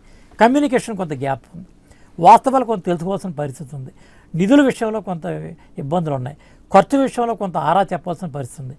వీటన్నిటి యొక్క దానికి సంబంధించినటువంటి సారూప్యత, సరైనటువంటి మరి దానికి సంబంధించినటువంటి సంభాషణలు సకాలంలో సవేదంగా జరగనటువంటి కారణంగా ఈ వైషమ్యాలన్నీ పెరిగేటటువంటి పరిస్థితి నడుస్తూ ఉంది. ఇవాళ ఆంధ్రప్రదేశ్ 4 సంవత్సరాల తర్వాత అభివృద్ధి చెందలేదనేటటువంటి మాట ఎవరైనా అనగలరా? ఇక్కడ జరుగుతున్నటువంటి అభివృద్ధి ఇవాళ ఏ పంచాయతీకి వెళ్ళండి, అది 13th ఫైనాన్స్ కానీ 14th ఫైనాన్స్ కానీ అమృత్ పథకంలో దాదాపుగా ఎంపిక చేసినటువంటి పట్టణాల్లో కానీ ఈ రాష్ట్రానికి ఇచ్చినటువంటి రోడ్లు కానీ ఇవన్నీ కూడా మన కళ్ళెదురుండా కనపడుతున్నటువంటి డెవలప్మెంట్ కాదనేటటువంటి పరిస్థితి ఉంటుందా? నేను అనేది ఒక అమరావతి పాయింట్ మాట్లాడండి. మీరు అభివృద్ధిగా పథకాలు అవి అన్ని రాష్ట్రాలకు ఇచ్చినట్టు ఇచ్చే వాటి గురించి మాట్లాడడం వల్ల ప్రయోజనం లేదు. మీరు చట్టం గురించి, విభజన చట్టం గురించి మాట్లాడండి. ఆ స్పెషల్ కేటగిరీ స్టేటస్ పరిపాలన వల్ల అవన్నీ జరిగినాయి. సమర్థవంతమైన పరిపాలన ఇంకోటి అనేది ఒక అంశం అయితే, మీరు అన్ని రాష్ట్రాలకు ఇచ్చినట్టుగానే ఉపాధి హామీ పథకం కావచ్చు, లేకపోతే ఇంకోటి కావచ్చు, అన్ని రాష్ట్రాలకు ఇచ్చినట్టు ఇచ్చిన వాటి గురించి మాట్లాడొద్దు. వాటిల్లో % ఎక్కువ రావచ్చు, % తక్కువ రావచ్చు, ఇట్స్ డిఫరెంట్ మ్యాటర్. మీరు విభజన చట్టం గురించే మాట్లాడండి. విభజన చట్టంలో ఇచ్చినటువంటి స్పష్టమైనటువంటి హామీలు 6 ప్రధానమంత్రి ఆ రోజు ఫ్లోర్లో డిక్లేర్ చేశారు. అది ప్రత్యేక హోదా ఒకటి, 2 ఏంటి ప్రత్యేక ప్యాకేజీ ఒకటి, 2 పరిశ్రమలు ఏర్పాటు చేయడానికి కావాల్సిన పరిస్థితులు ఒకటి, 4 విభజనకు సంబంధించిన రైల్వే జోన్ ఒకటి, కోర్టు పెట్టారు. 6 ఇష్యూస్. 6 ఇష్యూస్లో ప్రత్యేక హోదాకి ప్రత్యేక ప్యాకేజీకి ఉన్నటువంటి అంతరాన్ని పూర్తిగా గుర్తించి 90-10 నిష్పత్తిలో ఉన్నటువంటి దాన్ని సహజంగా లేనటువంటి దానికి 60-30 ఉన్నటువంటి దాంట్లో ఆ 30% ప్యాకేజీకి ఇస్తామనేటటువంటి ఒక ఒప్పందానికి అంగీకరించి ఆనాడు ఈ రాష్ట్ర ప్రభుత్వం, ఆ కేంద్ర ప్రభుత్వం అంగీకరించి దానికి ఒడంబడిక పడిన తర్వాతే దీనికి అంగీకరించి మనం బయటకు రావడం జరిగింది. ఎక్కడ వైలేట్ కావాలి అన్నీ కూడా ఇప్పుడు చాలా స్పష్టంగా చెప్పి ఇప్పుడు పోలవరం ప్రాజెక్టు 100% కూడా చేస్తానే ఉన్నారు. ఈ రోజు కూడా వారు అడిగేది అన్ని సరిగ్గా ఉంటే ఈ రోడ్డు ఎక్కే కార్యక్రమాలు ఎందుకు పెట్టుకున్నారండి ఇద్దరు? అన్ని సరిగ్గా ఉంటే అన్ని బాగానే జరిగితే మరి ఈ వీధి పోరాటాలు ఎందుకు ఈది చేస్తున్నారు? పోరాటాలంటే ఇప్పుడు డెఫిసిట్ ఉంది, ఫిజికల్ డెఫిసిట్ వచ్చి దాదాపు 16,000 కోట్ల మీ రూపాయలు వీర్రాజు గారు ఇచ్చారు. బండబూతులు తిడతారు రోడ్డు మీద సార్, 16,000 వాళ్ళు బండబూతులు తిడతారు 16,000 కోట్ల రూపాయలు వాళ్ళు ఫిజికల్ డెఫిసిట్ జనం ఇచ్చారు. పిచ్చోళ్ళు వాస్తవంగా అయితే కాదు కదా. 3,990 జనం కోట్లు అయితే ఉండే పిచ్చోళ్ళు కాదు కాదు సార్. ఇందులో గ్యాప్ ఏమిటంటే రాష్ట్ర ప్రభుత్వం సంక్షేమ పథకాల కింద ఖర్చు చేసినటువంటి అమౌంట్ కూడా ఫిజికల్ డెఫిసిట్ కింద చూపించింది కాబట్టి అది అందులో వర్తించదనేది కేంద్ర ప్రభుత్వం యొక్క వాదన. నెక్స్ట్ ఏంటంటే ఈ రైతు రుణమాఫీలు కానీ దీనికి సంబంధించినటువంటి ఖర్చులు కానీ దీన్ని కూడా లింకప్ చేశారు. పోలవరం ప్రాజెక్టుకు వచ్చేసరికి పట్టిసీమ ఎత్తిపోతలకు ఖర్చు పెట్టినటువంటి ఆ ప్రాజెక్టు కింద ఉన్నటువంటి ప్రాజెక్టుకి 2,000 కోట్ల రూపాయలు కూడా అందులో కలపడం వల్ల అది కుదరదనేటువంటి విషయం చెప్పడం. ఈ రకమైనటువంటి ఖర్చులు, పుష్కరాల ఖర్చులు, దీనికి సంబంధించిన విషయాలన్నీ కూడా ఫిజికల్ డెఫిసిట్లోకి తీసుకొచ్చి చూపించడం వల్ల టెక్నికల్గా దానికి ఉన్నటువంటి అభ్యంతరాలు, ఇక్కడ కొంత కమ్యూనికేషన్ గ్యాప్, ఈ విషయాల్లో కేంద్ర ప్రభుత్వం ఇవ్వలేదంటే విషయం. నిన్నగాక మొన్న కూడా ఏం జరిగింది, పోలవరం ప్రాజెక్టు టెండర్లు ఖరారు చేసే విషయంలో కూడా మరి కేంద్ర ప్రభుత్వమే బాధ్యత తీసుకుని పాత రేట్లకి ఇదే నవయోగాకి కంపెనీకి వాళ్ళకి ఏర్పాటు చేసినటువంటి విషయం కూడా మరి కేంద్ర ప్రభుత్వం కాదా? మరి పోలవరం శీఘ్రగతిన పని పూర్తి చేయాలనేటువంటి యోచనతో కేంద్ర ప్రభుత్వం లేదా? ఈ రాష్ట్ర ప్రభుత్వానికి బాసటగా లేదా? అది మరి ఇవన్నీ మీరు చెప్పే వాటన్నిటికీ ప్రజలు కన్విన్స్ అవుతున్నారని మీరు అనుకుంటున్నారా? ఖచ్చితంగా సార్. ఏంటంటే ఒక స్క్రిప్ట్ రాసుకుని అందరూ టాప్ టు బాటం హరిబాబు గారి దగ్గర నుంచి కింది వరకు స్క్రిప్ట్ రాసుకుని ఆ స్క్రిప్టే రిపీట్ చేసేస్తున్నారు అందరూ. అది చేసాం, ఇది చేసాం, పోలవరంలో మేం కాదా ఒడంబడిగా చేసింది ఇద్దరు కంటే 5 నెలలు మీరు చేసిన పని వల్ల 300 కోట్లు లాస్ వచ్చింది, 3 నెలలు పనులు ఆగిపోయినాయి. అది ఎవరు భరిస్తారు? ఈ టెండర్లో ఫైల్ చేసేటటువంటి విషయంలో టెండర్లో సాంకేతిక విధానాలు మీరు చేసిన పని వల్ల 300 కోట్లు లాస్, 3 నెలలు పనులు లాస్. ఎవరి వల్ల సార్? అది ఈట లేదు కదా. చాలా స్పష్టంగా చెప్పండి, రాష్ట్ర ప్రభుత్వం ఆవేళ టెండర్ ప్రాసెస్ చేసినప్పుడు దానికి ఉన్నటువంటి కనీసపు 50 దినాల ఖాళీ దినాలు ఉండి తీరాలి. లేనటువంటి పరిస్థితుల్లో ఎవరైనా కోర్టుకు పోయి చేయాలని చెప్తే 3 నెలలు కదా 6 నెలలు పడితే ప్లస్ అభిశంసన జరుగుతుంది. జనంలోకి వెళుతుందా? ఇవాళ ఎవరు ఒప్పుకున్నా ఆంధ్రప్రదేశ్ ప్రజల దృష్టిలో బీజేపీ దోషిగా నిలబడింది. దాంట్లో రెండో అభిప్రాయం లేదు. దానికి కారణం సత్యనారాయణ గారు చెప్పినట్టు వివరాలు నాయకులు. ఇప్పుడు బీజేపీ నాయకులు ప్రెస్ ముందుకు వచ్చినా, బహిరంగ సభలో మాట్లాడినా బూతులు తిరగడం మొదలుపెట్టారు తప్ప వివరాలు చెప్పట్లా. ఇప్పుడు సత్యనారాయణ గారు కొన్ని వివరాలు చెప్పారు. ఆ వివరాలు మరి హరిబాబు గారు ఎందుకు చెప్పరు? ఆయన మీద ఒక ముద్ర ఉంది, అది తొలగించుకోవడానికైనా చెప్పాలి కదా. అవును, ఆయన చెప్పటం ఇచ్చామంటారు. ఏమి ఇచ్చారో స్పష్టంగా ఇప్పుడు సత్యనారాయణ గారు చెప్పినట్టు ఇదిగో పనికాహార పథకం, లేకపోతే వేరే స్కీమ్ డబ్బులు కూడా దీంట్లో లింకప్, రైతు రుణమాఫీ అన్నీ లింకప్ చేస్తున్నారు, అవి ఇవ్వని అంటున్నాం అని ఎందుకు చెప్పరు? 2 పార్టీల్లో అదే గొడవండి. తెలుగుదేశం స్పష్టంగా ఇది ఇవ్వలేదు, మేము ఇది అడిగాం అని చెప్పరు. స్పష్టంగా ఇదిగో ఇవన్నీ కలిపాం, ఈ లోటు కింద తేల్చాం, ఇది ఇవ్వమని అడగలేదు, మేము అడిగాం, వాళ్ళు ఇవ్వట్లేదని చెప్పరు. వీళ్ళు ఇది కలిపారు కాబట్టి ఇవ్వట్లేదని చెప్పరు. ఇది వచ్చిన గొడవ. అది ఏదో మాట్లాడతారు, రోడ్ల మీద తిట్టుకుంటారు. దీనివల్ల ఉపయోగం ఏంటి? ప్రజల్లో కన్ఫ్యూజన్ రావడం తప్ప. 4 సంవత్సరాలు సరిపోలేదు. పోనీ స్పష్టంగా చెప్పండి, 10 ఏళ్ళ టైం ఉంది కాబట్టి ఇప్పుడు చేయలేదని చెప్పండి. 10 ఏళ్ళ టైంలో అమలు చేయాల్సినవి చేస్తున్నాం అంటున్నారు కదా. రైల్వే జోన్కి 4 ఏళ్ళు చాలలేదు, కడప స్టీల్ ఫ్యాక్టరీకి 4 ఏళ్ళు చాలలేదు, దురాజపట్నం సరే శ్రీహరికోట వాళ్ళు అబ్జెక్ట్ చేశారు, ఇంకో పోర్ట్ అని ఇంకోటి చెప్పండి. పోనీ ఏం స్పష్టంగా ఎందుకు చెప్పరు? రైట్ రాజు గారు, అంతలోనే పీక్ స్టేజ్కి వెళ్ళిపోద్ది వీళ్ళ మధ్య యుద్ధం. పీక్ స్టేజ్కి వెళ్ళిపోయి ఇంకా అయిపోయిన తలాక్ అని చెప్పుకునే స్థాయికి వెళ్ళిపోతారు. అసలు రోడ్డుకి ఎలా మాట్లాడుకుంటారంటే ఇంకా ఈ రోజు నుంచి మీకు మాకు ఏం లేదు, ఇంకా చూసుకుందాం ఈ హోదా పోరాటంలో అని చెప్పేసి అనుకుంటారు. మళ్ళీ అంతలోనే మళ్ళీ ఏదో ఒక రాజీ ఫార్ములా, మనకు తెలియని ఏదో ఒక రాజీ ఫార్ములా కనపడుతూ ఉంటుంది, ఏదో ఒక రాయబారం కనపడుతూ ఉంటుంది. ఒకవైపు ఏమో ఎంపీలు వీళ్ళంతా మేము ప్రజల్లో తిరిగే పరిస్థితి రాకపోవచ్చు, ముందు ఉండకపోవచ్చు, మనం డెఫినెట్గా దీని మీద చేయాలని ఎంపీలు అందరూ, ఎంపీఏగా తెలుగుదేశం పార్టీ క్యాడర్స్ అన్నీ అలాగే మాట్లాడుతూ ఉన్నాయి. ముఖ్యమంత్రి కూడా అనంతపురంలో అదే మాట్లాడారు, పోలవరం మీటింగ్ దగ్గరికి వెళ్ళి అదే మాట్లాడారు. ఇంకా యుద్ధమే తెగతింపులు అయిపోయింది, ఇంకా హోదా మాకు కూడా కావాల్సిందని చెప్పి డిమాండ్ చేస్తామని చెప్పారు. మళ్ళీ ఇప్పుడు పార్లమెంటు వేదికగా పోరాడదాము అని చెప్తూ చేసిన మా వ్యాఖ్యల్ని మనం ఎలా చూడాలి? దీన్ని సాధించే మార్గంగా చూడాలా, లేకపోతే? చంద్రబాబు నాయుడు గారి పరిస్థితి ఎట్లుంటుందంటే, గతంలో అందరికీ తెలిసిన విధంగా సామెత ఒకటి ఉంది, కర్ర ఎరగదు పాము చావదనే సామెత ప్రకారం వాళ్ళు నడుచుకుంటూ ఉంటారు. ఎందుకంటే మీరందరూ అన్నట్టు ఒకరోజు ఒక స్టేట్మెంట్ ఉంటుంది, ఇంకో రోజు ఇంకో స్టేట్మెంట్ ఉంటుంది. దేని మీద ఒక కమిట్మెంట్ అనేది ఉండదు. ఒక చిత్తశుద్ధితో ఒక ప్రణాళికాబద్ధంగా ఈ రాష్ట్ర అభివృద్ధి కోసం కానీ రాష్ట్ర ప్రజల అభివృద్ధి కోసం కానీ ఎక్కడ అవసరం లేదు. వీళ్ళ ఫార్ములా ఏంటి అంటే, వీళ్ళ ఎజెండా ఏంటంటే ఒకటే ఫార్ములా ఉంటుంది ఈ 2 పార్టీలకి. రేపటి రోజున ఈ సంవత్సరం ఎలాగోలా ప్రజలను కూడా మభ్య పెట్టేస్తే 4 సంవత్సరాలు అయిపోయింది. ఈ సంవత్సరం కూడా ఎలాగోలా ఇలా తటస్థ పరిస్థితుల్లో జనాలందరినీ కూడా ప్రజలందరినీ కూడా ఒక కన్ఫ్యూజన్ స్టేట్లోకి తీసుకెళ్తే వీళ్ళు మేల్కొనే లోపే మళ్ళీ ఎలక్షన్ అయిపోతుంది, మళ్ళీ మనం అధికారం చేపట్టొచ్చు. అంటే మనం 10 సంవత్సరాలు అధికారంలో ఉన్నట్టు అయిపోతుంది. తర్వాత మళ్ళీ 5 ఏళ్ళు అప్పుడు సంగతి, అప్పుడు కొత్త అస్త్రం ఏదో తీసుకొస్తే దాని మీద మళ్ళీ మనం ప్రయత్నం చేసి మళ్ళీ అధికారంలో రావచ్చు అనే ప్రయత్నం తప్పితే నిజంగా దాన్ని రాబట్టాలనేది ఆ చిత్తశుద్ధి వీళ్ళకి లేదు. దాన్ని ఇవ్వాలి, లేకపోతే వాళ్ళు ఆల్రెడీ డిసైడ్, వాళ్ళు క్లియర్గానే చెప్తున్నారు మేము ఇవ్వము అని చెప్పి, డైరెక్ట్ ఓపెన్గా చెప్తున్నారు. ఇంకా వాళ్ళతో మీరు కలిసి సంప్రదింపులు చేసేది ఏముంటుంది? ఓపెన్ స్టేట్ మేము ప్రత్యేక హోదాకి ఆంధ్ర రాష్ట్రానికి ఇవ్వడానికి సిద్ధంగా లేము, ఓన్లీ వన్ లైన్ వర్డ్ చెప్పేశారు వాళ్ళు క్లియర్గా చెప్పారు. అవును. ఇంకా దాని మీద మీరు ఏం డిస్కషన్స్ పెడతారు సార్? అర్థం కాని పరిస్థితి. ఈ రోజున ఇక్కడికి వచ్చినప్పుడే నీరు మట్టి ఇచ్చిన ఆయన ఢిల్లీ రమ్మంటే జీడిపోపు పెడతాడా మీకు? ఈ రోజున బీజేపీ ప్రభుత్వం ఎందుకు భయపడదు అంటే వీళ్ళ ఇక్కడ ఉన్నటువంటి అధికారంలో ఉన్నటువంటి పార్టీ కానివ్వండి, ప్రతిపక్షంలో ఉన్నటువంటి పార్టీలు కానీ రెండు ఎలా ఉన్నాయంటే ఇంట్లో వెళ్ళాలో ఇంట్లో ప్రియురాలు అన్న పరిస్థితి ఉంది. వాళ్ళు భయపడాలంటే ఎందుకు భయపడతారు? ఎవరి కోసం భయపడతారు? దేని మీద భయపడతారు? రెండు పార్టీలకి చిత్తశుద్ధి లేదు ఇక్కడ. ఇప్పుడు కనీసం ప్రతిపక్షం ఏమన్నా గట్టిగా పోరాడుతుంది, నిలదీస్తుంది అనే పరిస్థితి ఏమైనా ఉంటే ఓకే, రాబోయే మళ్ళీ గవర్నమెంట్ ఏమన్నా ఇబ్బంది అవుతుందేమో అన్న ఆలోచన కానీ భయం కానీ కేంద్ర ప్రభుత్వం అనుకుంటుంది. కానీ ఇక్కడ పరిస్థితి లేదు. ఇద్దరు రెండు కళ్ళు బీజేపీ వైపు, ఒక్కనిదైతే ఒక్కన్నది ఉంది. సో ఈ పరిస్థితుల్లో ఎక్కడా కూడా ప్రజలకి న్యాయం చేసే ఆలోచన కానీ ఈ రాష్ట్ర అభివృద్ధి కోసం పనిచేసే పరిస్థితి కానీ ఈ రెండు పార్టీలకి ఎక్కడ కూడా కనిపించని పరిస్థితి. మీరు అధికారంలో ఉండి కేంద్ర మంత్రులు కూడా కనీసం రాజీ చేయని పరిస్థితి ఉంటే మీకు క్రెడిబిలిటీ ఎక్కడ ఉంటుంది? అసలు మీకు చిత్తశుద్ధి అన్నట్టు ఎవరన్నా విశ్వసిస్తారా మిమ్మల్ని? దీన్ని బట్టి చంద్రబాబు నాయుడు గారు ఆలోచించి చివరి దాకా అస్త్రాలన్నీ కూడా మేము చివరిలో పెడతాం, ఒకే రోజు అన్నీ తింటావా అంటే బహుశా కాంగ్రెస్ పార్టీ ఫార్ములానే వీళ్ళు కూడా ఇంప్లిమెంట్ చేస్తున్నారేమో.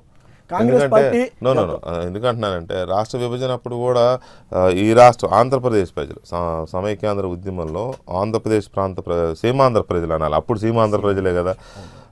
అప్పుడు ఇక్కడ నుంచి దాదాపు 7 ఏమో మంత్రులుగా ఉన్నారు, 9 మంది మంత్రులుగా ఉన్నారు. 9 మందిని మీరు రిజైన్ చేయండి అని దాదాపు 7-8 నెలలు తీవ్రమైన పోరాటం జరిగింది. ధర్నాలు చేశారు, మంత్రులు తిరగనివ్వలేదు. అయినా సరే నేను అదే అడుగుతున్నా ఆ రోజున తిరిగితే రాజీనామా చేయకుండా ఆఖరి రోజు బిల్లు పాస్ అయ్యి ఆఖరి రోజు రాజీనామాలు చేశారు ఆ 9 మంది మంత్రులు.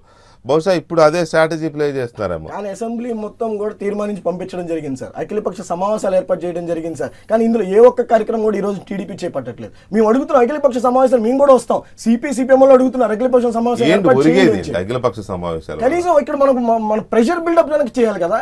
మనం ఇల్లు అక్కడికి వెళ్ళి కూర్చొని పిలవలేదని మీరు అనడానికి, మేము పిలిస్తే రాలేదని వాళ్ళు అన్న పనికి వస్తాయి తప్ప అఖిలపక్ష సమావేశంతో కించిత్ ప్రయోజనం కనీసం మీరు అడగలేకపోతున్నారు. ఇప్పుడు నరేంద్ర మోడీ గారు కానీ మొన్న పార్లమెంట్ లో బడ్జెట్ సమావేశాల్లో కాంగ్రెస్ పార్టీ కూడా అడిగే పరిస్థితి లేదు. ఎందుకు లేదు సార్? మొన్న వెల్లులో 40 మంది చిదంబరం గారి ఇష్యూ ఉంది, కాంగ్రెస్ పార్టీ నోరెత్తే పరిస్థితి లేదు.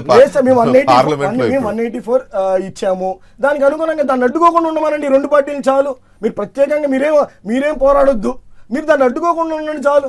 చర్చకు వస్తుంది, తర్వాత ఓటింగ్ వస్తుంది. అది కూడా కనీసం చేసే పరిస్థితి లేదు. చంద్రబాబు నాయుడు గారికి నీతులు చెప్పే హక్కు కాంగ్రెస్ కి లేదు.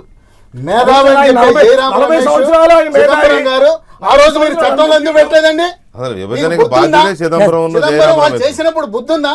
పెట్టాల్సిన అవసరం లేదా? మేధావులు అన్నప్పుడు చట్టంలో ఎందుకు పెట్టలా? ఆ రోజు చట్టంలో పెట్టున్నట్టయితే అది ప్రత్యేక హోదా ఉంటే ఈ పెట్టిన తప్పు మీరు కాదు, తెలుగు తల్లి నిలుగురా చీల్చి ఆ రోజు అది పెట్టకుండా చేసి ఎంతకాలం దీని మీద రాజకీయాలకు వెళ్తారు సార్? ఎంతకాలం దీని మీద ఎలక్షన్లకు వెళ్తారు సార్? మీరు నైతిక హక్కు ఉందా? మీరు చేసేదని చెప్పుకునే పరిస్థితి లేదా? శిరస్సు ఛేదించింది వీళ్ళు కాదు. అసలు ఈ రాష్ట్రానికి సమస్యలు తెచ్చిపెట్టింది మూలం మీరు కాదు, మీరా మాట్లాడేది. ఆ రోజు ఎందుకు పెట్టలేదు? ప్రత్యేక హోదా ఎందుకు పెట్టలేదు? ఆ కాంగ్రెస్ మేధావులు ఉద్దేశపూర్వకంగా నాశనం చేయాలని పెట్టారు. వీళ్ళకి ఏ రకమైన ఈ రాష్ట్రం గురించి మాట్లాడే నైతిక హక్కు కాంగ్రెస్ పార్టీకి లేదు. కేంద్రంలోనూ రాష్ట్రంలోనూ నాశనం చేసిన దేశాన్ని మీరు, రాష్ట్రాన్ని మీరు. బాగా చెప్పారు సార్, కరెక్టే. మేము పెట్టలేదు. మీరు ఏ మోహం పెట్టుకొని చంద్రబాబు నాయుడు గారును నరేంద్ర మోడీ గారు తిరుపతిలో ఎలా ఇద్దామని చెప్పి మీరు స్టేట్మెంట్ ఇచ్చారు, ప్రత్యేక హోదా ఇస్తామని. మేము బిల్లే పెట్టలేదని మీకు తెలుసుగా. అంటే ఆ రోజు మీకు గుర్తు రాలేదు విషయం. అంటే ఎన్నికలకైతే మీరు చెప్పేస్తారా? ఎన్నికల తర్వాత మాత్రం కాంగ్రెస్ పార్టీ చేసిన విషయం గుర్తొస్తుందా? విశాఖపట్నంలో మీరు బహిరంగ సభలో చెప్పినప్పుడు గుర్తు రాలేదా? ఈ 4 ఏళ్ళు కూడా మరి మీ అంతసేపు మేము చేయలేదు కాబట్టి ఈ రోజున అధికారంలో లేవు, మేము నష్టపోయాం. మీరేం చేశారు చెప్పి ఎన్నికలకు వెళ్ళండి సార్ ధైర్యంగా. అంతేగాని మేము చేయలేదని మీరు ఎన్నికలకు వెళ్ళటం కాదు. మీరు చేసిన గొప్పతనం ఏంటి? దేశంలో మీరు తీసుకొచ్చిన బడ్జెట్ విభజన బిల్లు చట్టంలోని అంశాలు ఏమి తీసుకొచ్చారు రాజు, చెప్పాలండి సార్. రాజు, correct. అంతేగాని కాంగ్రెస్ పార్టీ మీరు చేయలేదు, అన్నది కాంగ్రెస్ correct. పార్టీ మీరు- ఎంతకాలం మీరు ఇదే రాజకీయాలు రాజు, చేస్తారు? రాజు. దాన్ని మభ్యపెట్టి రాజకీయాలు చేయమాకండి. మీరు మీరు చేసిన అన్నది గొప్పతనాన్ని రాజు చెప్పుకొని మీరు రాజు రాజకీయాలకు ఒక వెళ్ళండి. విషయం, మీరు అన్నది కరెక్టే. దేశంలో 80 ఏళ్ల నాటి చట్టాలు కూడా మార్చేస్తున్నామని చెప్పి మార్చేసిన వాళ్ళకి ఈ దీనికోసం చట్టం చేయడం, బిల్లు పెట్టడం పెద్ద రెండు సార్లు అమెండ్మెంట్ చేశారు. మీకు కావాల్సిన దాన్ని మీ ఎమ్మెల్సీ కానీ సీట్ల ఒక కోసం మాట మీ ఎమ్మెల్సీ సీట్ల కోసం అమెండ్మెంట్ చేశారు సార్. ఏ ప్రత్యేక హోదా కోసం అమెండ్మెంట్ చేయలేరా? ఒక మాట. ప్రైవేట్ బిల్లుని మీరు ఆర్థిక బిల్లుగా మీరు నిర్ణయించారు. మీరు కర్ణాటక ఎలక్షన్స్ ఉన్నాయి. కర్ణాటక ఎన్నికలు జరుగుతుంటే అక్కడ కాంగ్రెస్ పార్టీ కానీ ఇతరులు కానీ అక్కడ తెలుగు కమ్యూనిటీ మొత్తాన్ని ఇదే ఇష్యూ మీద బీజేపీకి వ్యతిరేకంగా కూడగడుతున్నారు. ఆ విషయం చాలా సీరియస్. కాంగ్రెస్ పార్టీ అయితే 1.5 మంది ఉన్నారు సార్ అక్కడ. అవును. మన తెలుగు వాళ్ళు 1.5 మంది ఉన్నారు అక్కడ. దాదాపు వాళ్ళందరూ కూడా 30 బీజేపీ వ్యతిరేకంగా ఓటేయడానికి సిద్ధంగా ఉన్నారు. శాతానికి పైగా ఓటర్లు అక్కడ ఉన్నారు. ఈ 30% పైగా ఓటర్లని కాంగ్రెస్ పార్టీ ఒకటే అంశం మీద వెళ్తుంది. ఏపీకి బీజేపీ ద్రోహం చేసింది కాబట్టి, తెలుగు ప్రజలకు ద్రోహం నాట్ ఓన్లీ చేసింది కర్ణాటక సార్, అన్ని చోట్ల తెలుగు కాబట్టి. వాళ్ళు ఇప్పుడు ఎలక్షన్లు ఉన్నాయి కాబట్టి తెలుగు ప్రజలకు ద్రోహం చేసింది కాబట్టి బీజేపీకి ఓటు వేయొద్దనే కాంగ్రెస్ ప్రచారానికి అక్కడ స్పందన బాగా వస్తుంది. కాంగ్రెస్ పార్టీ. సరే అధికారంలోకి ఎవరు వస్తారు అనేది అది వేరే విషయం, కానీ అక్కడ అలా స్పందన వస్తుంది. ఇక్కడ ఇలా ఉన్నప్పుడు కనీసం ఎందుకు పరిగణలోకి తీసుకోవట్లేదు? అదే మొండి వైఖరి ఎందుకు అవలంబిస్తున్నారు? మీ రాష్ట్ర బీజేపీ నాయకుల కన్నా క్లారిటీ ఉందా? ఇక్కడ ఇంత స్పందన ఉంది. ఇప్పుడు డిబేట్లో ఉన్నాం. ప్రసాద్ రెడ్డి గారు కావాలనే మాట్లాడుతున్నారు, కాంగ్రెస్ పార్టీ అదే మాట్లాడుతుంది, తిలక్ గారు అదే మాట్లాడుతున్నారు. సరే కాస్త కూస్తో కొంచెం మిత్రభేదం అనుకోండి, మిత్ర ధర్మంలో ఉన్నారు, వాళ్ళ వాదన కూడా ఇంచుమించు అదే ఉంది. ఇవన్నీ అంటే ఈ 5-6 ప్రజల ప్రతినిధులు అనుకోవాలి కదా. ఇంత ఇదిగా వస్తున్నప్పుడు పక్కన కర్ణాటకలో మీకు మెడ మీద కత్తిలా ఉన్నప్పుడు తెలుగు ప్రజల కోరిక ఎందుకు పరిగణలోకి తీసుకోవట్లేదు? ఏంటి మీ ధైర్యం ఏంటి? ఇంత మొండి వైఖరి ఏంటి? మొండి వైఖరి అనే పాయింట్ కదా సార్. సంక్షేమ ఆధారంగా, అభివృద్ధి ఆధారంగా మాకున్నటువంటి యోచనలో ప్రత్యేక హోదా కంటే ప్రత్యేక ప్యాకేజీ వల్లే ఆంధ్రప్రదేశ్ అత్యున్నతమైనటువంటి రాష్ట్రంగా వస్తుంది అన్నది బీజేపీ యొక్క భావన. దేశంలో ఈ యొక్క ప్రత్యేక హోదా ఉన్నటువంటి రాష్ట్రాల యొక్క అభివృద్ధిని సమీక్షించిన తర్వాత ఈ రకమైన నిర్ణయం తీసుకుని ఎందుకు సమీక్షించారంటున్నా? ఆంధ్రప్రదేశ్ విషయానికి వచ్చేసరికి మీరు సమీక్షని చేయాల్సి వస్తుందా? మీకు అక్కర్లే. 70 నుంచి ఏర్పడినటువంటి రాష్ట్రాల యొక్క అభివృద్ధి ఏ రకంగానూ లేని కారణంగానే ఈ రాష్ట్రంలో అతి కీలకమైనటువంటి విషయం ఒకటి తీసుకున్నారు. మేధావిని భావించేటటువంటి చంద్రబాబు నాయుడు కానీ, అతి గొప్ప పరిపాలన దక్షని చెప్పుకున్నటువంటి రాజశేఖర రెడ్డి హయాంలో కానీ పవర్ లేని కారణంగా ఈ రాష్ట్రం నుంచి అనేక వందల వేల పరిశ్రమలు బయటకు పోయినాయి. ఇవాళ మీకు ప్రత్యేక హోదా ఇచ్చి పవర్ ఇవ్వకపోతే ఉపయోగం ఏంటి? ఎక్కడ వస్తుంది దానివల్ల వచ్చే ఉపయోగం? ఎక్కడ ఉత్పత్తి వస్తుంది? ఎక్కడ దానికి సంబంధించినటువంటి ఉపాధి వస్తుంది? ఎక్కడ దానికి సంబంధించినటువంటి ఉద్యోగ ధర్మాలు ఇవన్నీ కూడా వస్తాయి? అంటే దీనికి సంబంధించిన ఒక యోచన ఉంది. ఈ ప్రాంతంలో దీనికి సంబంధించిన విషయం ఒకటి తీసుకున్నాం. పాయింట్ నెంబర్ 2 ఆయన అంతా చెప్పారు. కాంగ్రెస్ పార్టీ పార్లమెంట్ నుంచి పంచాయతీ దాకా 60 సంవత్సరాల పాటు కాంగ్రెస్ పార్టీకి ఏం చేయాలనుకుంటే చేసేటటువంటి హక్కు అధికారం ఉంది. ఇవాళ ఏం చెప్పినట్టు స్పష్టంగా ఈ విభజన బిల్లులో హడావిడిగా ఆ సమయంలో పెట్టినటువంటి కారణంగా ఏ మాత్రం చిత్తశుద్ధి లేనటువంటి ఆ బిల్లు వల్లే కదా ఇవాళ జరిగేటటువంటి ఇబ్బందులు, నష్టాలన్నీ కూడా జరిగినాయి. దీనికి సంబంధించిన విషయాలన్నీ కూడా జరిగినాయి. ఖచ్చితంగా బీజేపీ కట్టుబడి ఉంది, దానికి ఏమీ అసలు ఆలోచనే లేదు. కానీ అసలు ఈ విషయం మేము హోదా వస్తే ఇస్తాం, మీరు వస్తే అసలు హోదాకు సంబంధించిన విషయాల్లో కూడా చాలా క్లారిటీగా మేము మాట్లాడుకున్న విషయాల్లో ఫ్లోర్లో ఆవేళ డిబేట్ కూడా లాస్ట్ టైం కూడా చెప్పాను నేను. డిబేట్లో కొనసాగింపులో భాగంగా వెంకయ్య నాయుడు గారు 5 ఏళ్ళు కాదు 10 ఏళ్ళు కావాలనేటటువంటి పాయింట్ వచ్చింది తప్ప ఈ సమీక్ష అవును సార్ అది ఎక్కడ సార్ రాజ్యసభలో ఇప్పుడు ఇంత చర్చ కూడా జరగడానికి అసలు ఇంత చర్చ జరగడానికి అసలు ఇవాళ అవకాశం వెంకయ్య నాయుడు గారు రాజ్యసభలో చర్చ జరిగిన తర్వాత కాంగ్రెస్ పార్టీ ఎజెండాలో ఆవేళ ప్రత్యేక హోదాని ప్రస్తావనే లేదు అసలు. అది ఆలోచన అంశం తీసుకొచ్చిందే బీజేపీ. తీసుకొచ్చి ముక్కుపిండి మరి చెప్పించారు కదా మన్మోహన్ సింగ్తో. అప్పుడు గుర్తు రాలేదా? ఈ 60 ఏళ్ల నుంచి ప్రత్యేక హోదా ఉన్న రాష్ట్రాలు ఏమీ ఎదగలేదు, దానివల్ల ప్రయోజనం లేదు. ఏమైనా అమాయకులా వెంకయ్యనాయుడు గారు, అరుణ్ జైట్లీ గారికి ఈ దేశ భౌగోళిక ఆర్థిక పరిస్థితి తెలియవా? రిజర్వ్ బ్యాంక్ ఆఫ్ ఇండియా కానీ, ఎకనామిక్ సైట్ కానీ, అవన్నీ ట్రాష్ అండి. సత్యన్ గారు మీరు కూడా పార్టీ నాయకులైనంత మాత్రాన వాళ్ళు చెప్పిన పదాలు ఇక్కడ చెప్పడం వల్ల మీరు తప్పున పడతారు. మీకు పార్టీ ముఖ్యమే కాదనల్లా, కానీ ఆ ట్రాష్ పదాన్ని ఇక్కడ వాడద్దు. ఎందుకంటే అరుణ్ జైట్లీ గారు, వెంకయ్యనాయుడు గారు చాలా మేధావులే కదా, అందరికి తెలిసిన విషయమే కదా. ఇది మన్మోహన్ సింగ్ మేధావే కదా, కావాలనే కొన్ని రాష్ట్రాలు ప్రత్యేక హోదా ఇచ్చారు కదా. అదే ఇక్కడ ఇమ్మని అడిగారు కావాలని కదా, ఏంటి సార్? అడిగింది మీరే కదా, స్పెషల్ స్టేటస్ దానివల్ల ఏదో ఒరుగుతుందని అడిగారు కదా. ఇండియన్ కాన్స్టిట్యూషన్ లో స్పెషల్ స్టేటస్ ఏ రాష్ట్రాలకు ఇస్తారండి? యాడవర్ సీజనల్స్ ఉన్నాయి, హిల్ ఏరియాస్ ఉన్నాయి, ఆ తెలివితేటలు అడిగినప్పుడు ఏమైందండి? ప్లేన్ ఏరియాస్ లో ఆ దానికి సంబంధించిన తెలివితేటలు విషయాలు ఆ కాన్స్టిట్యూషన్ స్పృహ- లేదు. అరుణ్ జైట్లీ గారికి వెంకయ్యనాయుడు గారు తెలవదా? ఆ స్పృహ అడిగినప్పుడు ఏమైంది? ఇండియన్ కాన్స్టిట్యూషన్ లో అసలు ఫ్రేమింగ్ లేదు. సార్, కానీ వాళ్ళు అడిగారు. తెలియదా? నిజమే, ఆ స్పృహ అడిగినప్పుడు ఏమైంది? కళ్ళు మూసుకున్నారా? అరుణ్ జైట్లీ గారు లేకపోతే ఆ రాజ్యాంగం టైంలో గురించి మైండ్ తెలియదా? బ్లాంక్ మాత్రమే అయ్యిందా? చేశారు. హైకోర్టు ఆ లాయర్ టైంలో మైండ్ బ్లాంక్ సుప్రీం అయిందా? కోర్టులో ఎందుకు అడిగారు? సుప్రీం పోనీ కోర్టు అడిగారు, లాయర్ అరుణ్ జైట్లీ గారు అడిగారు, తెలవదా? రాజ్యసభతో అయిపోయింది. తర్వాత ఎన్నికల ప్రచారంలో ఏం చేశారు? పుస్తకాలు వేయించుకున్నారు కదా, అప్పుడేమైంది? చేశారు, ఇచ్చారు సార్. ఎందుకు ఇప్పుడు ఈ ఈ కళ్ళబొల్లి మాటలు కబుర్లు కలబలేదు ఎందుకు సార్. చెబుతారు? ఇప్పుడు జరిగారు. ఇప్పుడు 1970 నుంచి స్పెషల్ స్టేటస్ ఇచ్చినటువంటి రాష్ట్రాలకు అభివృద్ధి చూసిన తర్వాత అది లేనటువంటి విషయం తెలుసుకున్న తర్వాతే కదా. అంతకంటే better package నేను ఒక మాట పెట్టాము. సూటిగా అడుగుతాను. business రాజు, ఒక్క పెట్టండి. నిమిషం. రాజు, నేను ఒక మాట సూటిగా అడుగుతాను సత్యనారాయణ గారు మిమ్మల్ని. అసలు ఈ రాష్ట్ర బీజేపీ నాయకులు ప్రజల ముందు ప్రజా కోర్టులో మనం దోషిగా నిలబడుతున్నాము, ఆల్రెడీ నిలబడ్డాము, దీని నుంచి బయటపడాలంటే ఈ రాష్ట్రానికి న్యాయం చేయాలనే స్పృహలోకి వచ్చారా? దోషిగా నిలబడ్డాం అనేది గ్రహించారా లేదా? అసలు నేరం చేస్తే కదా సార్ దోషిగా ఉండటానికి. నేరమే చేయలేదు మేము. కర్మే కదా, ఇది ఎవరు భలే చేయలేదు. మేము ఇప్పుడు కర్మే అంతే. అసలు అయితే ప్రజల కర్మ అయి ఉండాలి లేదా బీజేపీ కర్మ అయి ఉండాలి. ఖచ్చితంగా ప్రజల కర్మ ఏంటంటే కాదు, నిజము. ప్రజలు రాజకీయ నిజం. పార్టీల తల రాతలు మారుస్తారు. నిజం. రాజీవ్ గారు నిజం చెప్పారు, వెలుగు రావడానికి అమాయకులు అబద్ధం ఎప్పుడు ఓటర్లు కూడా కప్పేస్తుంది. ఒక పార్టీని అభివృద్ధి సమాధి చేశారు. అభివృద్ధి ఒక లేదు. పార్టీని మీకు లెటర్ ఇవ్వలేదా సార్? చూశారు. మీ ఎక్కడ పోలిట్ బ్యూరో, లేదు. మీ పోలిట్ బ్యూరో, ఒక మీ పోలిట్ బ్యూరో పార్టీని సమావేశంలో మీరు లెటర్ ఇవ్వలేదా? మీ తెలంగాణ- పోలిట్ బ్యూరో సమావేశంలో మీరు లెటర్ ఇవ్వలేదా? చంద్రబాబు నాయుడు గారు రామనగర్లో స్టేట్మెంట్ ఇచ్చారు. నా వల్ల తెలంగాణ వచ్చింది అని. నా వల్ల తెలంగాణ వచ్చింది స్టేట్మెంట్ ఇచ్చారు. ఇదిగోటి గూగుల్లో కొట్టండి, యూట్యూబ్ లో కొట్టండి, వస్తుంది. నా వల్ల తెలంగాణ వచ్చింది స్టేట్మెంట్ ఇచ్చారు మహబూబ్ నగర్ లో. అది పోలిట్ వాస్తవమే బ్యూరో కదా. కాదు సార్, అబద్ధం పోలిట్ బ్యూరో ఏముంది సమావేశంలో కాదండి. లెటర్ ఇచ్చారు డైరెక్ట్ గా. కాదు రాజు, ఇప్పుడు ఆయన అన్నారా లేదా అని పక్కన పెడితే వాస్తవం కూడా అదే కదా. ఒక సిపిఎం మినహాయిస్తే అందరూ చేయబట్టే వచ్చింది తెలంగాణ, అందులో టీడీపీ కూడా ఈ పార్టీ. రోజున పక్క తప్పుకుంటున్నారు. ఇప్పుడు విభజనకి ఎవరు నేను కారణం కాదు అని అంటే అది బూత్ అవుతుంది. అవును, ప్రత్యేక హోదా రాసి ఉంటే మేధావులే కదా రాసింది. రైట్. తిలక్ గారు అరుణ్ ఇక్కడ జైట్లీ గారు ఒక మోడీ సుప్రీం కోర్టు మోడీ న్యాయవాది. గారికి చంద్రబాబు నాయుడు గారు భయపడుతున్నారు అని వైసీపీ అంటుంది. మోడీ గారికి జగన్మోహన్ రెడ్డి భయపడుతున్నారు అని టీడీపీ అంటుంది. ఈ భయపడుతున్న మాట వాస్తవమే, ఇద్దరూ భయపడుతున్నారు అనేది కాంగ్రెస్ అంటుంది. వీళ్ళిద్దరికీ చిత్తశుద్ధి లేదు, వీళ్ళిద్దరూ భయపడుతున్నారు, వీళ్ళకి వ్యక్తిగతమైన ఇబ్బందులు ప్రయోజనాలు పేరు ఏదైనా పెట్టుకోవచ్చు అంటున్నారు. అంటే వీళ్ళు ఒకరికొకరు ఇంకో మాట కూడా ఉంది ఇక్కడ.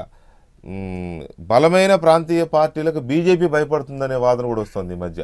నెక్స్ట్ అలయన్స్లో బలహీనమైన పార్ట్నర్లను పెట్టుకోవాలి తప్ప బలమైన వాళ్ళు పెట్టుకుంటే బార్గెనింగ్ ఎక్కువైపోయి ఇబ్బంది పెడతారనే ఉద్దేశంతో, ఆ భయంతోనే వీళ్ళు కొంత చంద్రబాబు నాయుడు లాంటి వాళ్ళని దూరం చేసుకుంటున్నారనే ఆ ఆలోచన కూడా మీరు వినే ఉంటారు. ఈ ఆర్గ్యుమెంట్ కూడా నడుస్తుంది.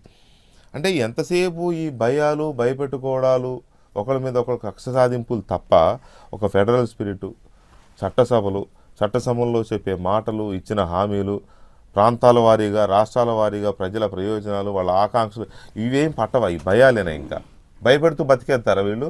సోషల్ మీడియాలో ఇంకోటి ఉందని మీరు చెప్పిన భయానికి తోడు చంద్రబాబు నాయుడు ఎత్తుగాళ్ళకి మోడీ భయపడిపోయాడని కూడా వస్తుంది. సరే, సోషల్ మీడియాలో అంటే అది దానికి ఒక తలాతో అకౌంట్ ఎవరు దోచుతాడు రాసేసుకోవచ్చు, మన ఇద్దరం కూడా ఏదో పెట్టేసుకోవచ్చు. రకరకాలుగా నేనేమంటానంటే, ఈ భయాల సంగతి పక్కన పెట్టిన రాజకీయ ఎత్తుగాళ్లే, రాజకీయ వ్యూహాలు తప్ప వేరేది కనపట్టలేదు. వాళ్ళు రాష్ట్రంలో తెలుగుదేశంకి దూరమై జగన్కి దగ్గర అవ్వాలనుకుంటున్నారనేది వదంతులు ఉన్నాయి. అవి వాస్తవం ఏమో అనిపించే విధంగా కూడా వాతావరణం కూడా వాతావరణం వస్తుంది. ఇప్పుడు నిన్న అమిత్ షా గారు ఫోన్ చేశారు, చంద్రబాబు నాయుడు గారికి అన్నారు. ఫోన్ చేసి 5వ తేదీ నుంచి, ఎందుకు 5వ తేదీ? పార్లమెంట్ సమావేశాలు, పార్లమెంట్లో గొడవ అవ్వకుంటే చాలు. ఇంతకాలం జరుగుతున్నది అదే కదా. ఈ 15 రోజుల నుంచి ఎందుకు మాట్లాడాలా?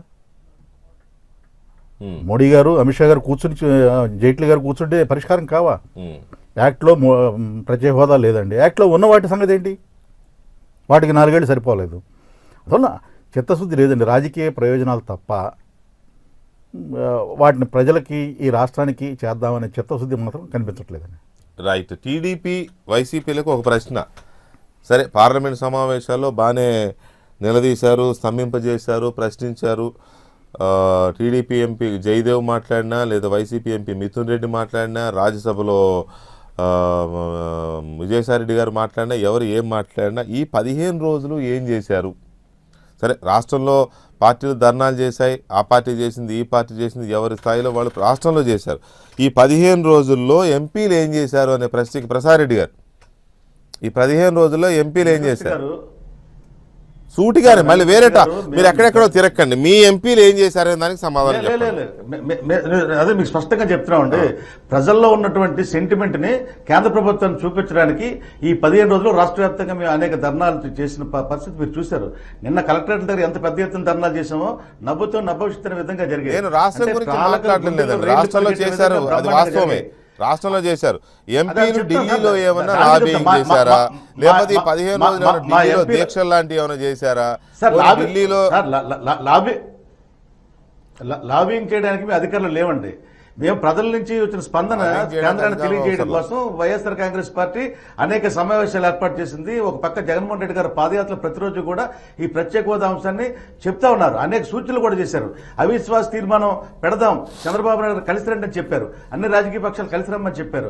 అవసరమైతే అందరూ కలిసి 25 మంది రాజీనామా చేద్దాం, ఖచ్చితంగా ఎందుకు కేంద్రం దిగురాదు అని చెప్పి ఒక సూచన చేస్తే దాన్ని కూడా తిరస్కరించేటువంటి చేసే పరిస్థితి మనం నేను చూసాం. మాట్లాడుతున్నది జగన్మోహన్ రెడ్డి గారు ఇక్కడ ఏం చేశారు, జగన్మోహన్ రెడ్డి గారు పాదయాత్ర ఏం జరిగింది, లేకపోతే ఇక్కడ పార్టీ కార్యకర్తలు మీరందరూ ఎలాంటి ధర్నాలు చేశారు, వీటి గురించి నేను మాట్లాడాల. ఇవన్నీ ప్రజలు చూస్తూనే ఉన్నారు.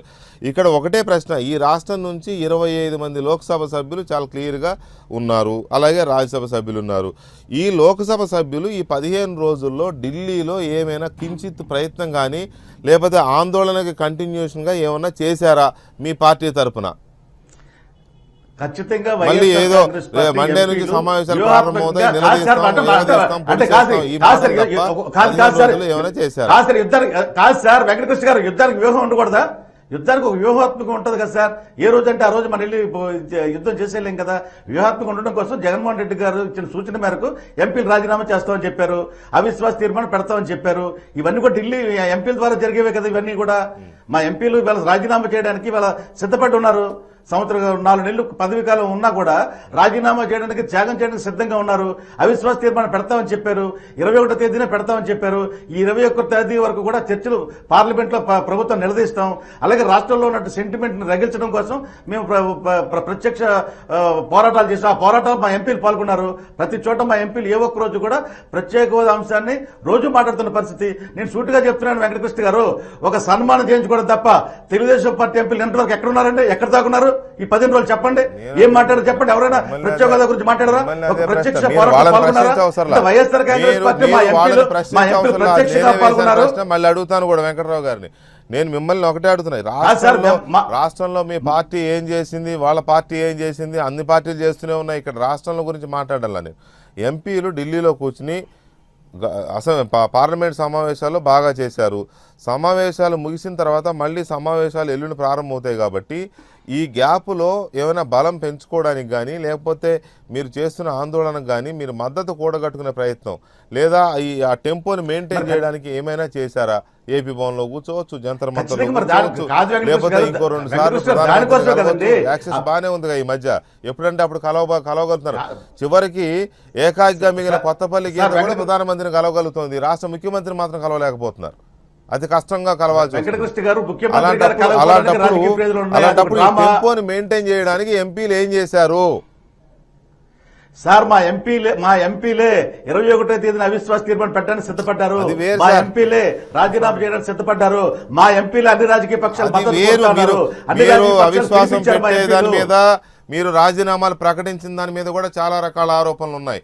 ఏప్రిల్ 6న రాజీనామా చేస్తే మళ్ళీ బై ఎలక్షన్స్ రావు అనే ఆలోచనతోనే ఆ డేట్ సంవత్సరం 4 మాసాలు ఉంటే బై ఎలక్షన్స్ రావు ఎందుకు అనుకుంటారు? కాదు సార్, 6 మాసాల్లో ఎన్నికలు జరగబోయే, మధ్యప్రదేశ్ ఎన్నికలు జరిగాయి అంటే మీరు ఈ తెలుగుదేశం పార్టీ నాయకులు చెప్పే ట్రాష్ లో మీరు పడిపోతారా సార్? సంవత్సరం 4 మాసాలు ఉంది, ఎందుకు ఎన్నికలు రావండి? ఎన్నికలు రావు ఎలా చెప్పగలుగుతున్నారు? కళ్ళగంటా ఉన్నారా? ఒక్క నిమిషం ప్రసారెడ్డి గారు, ఎవరు ట్రాప్ లో పడట్లేదు అలా అని మీరు భ్రమపడకండి, మేము ట్రాప్ లో పడుతున్నామని.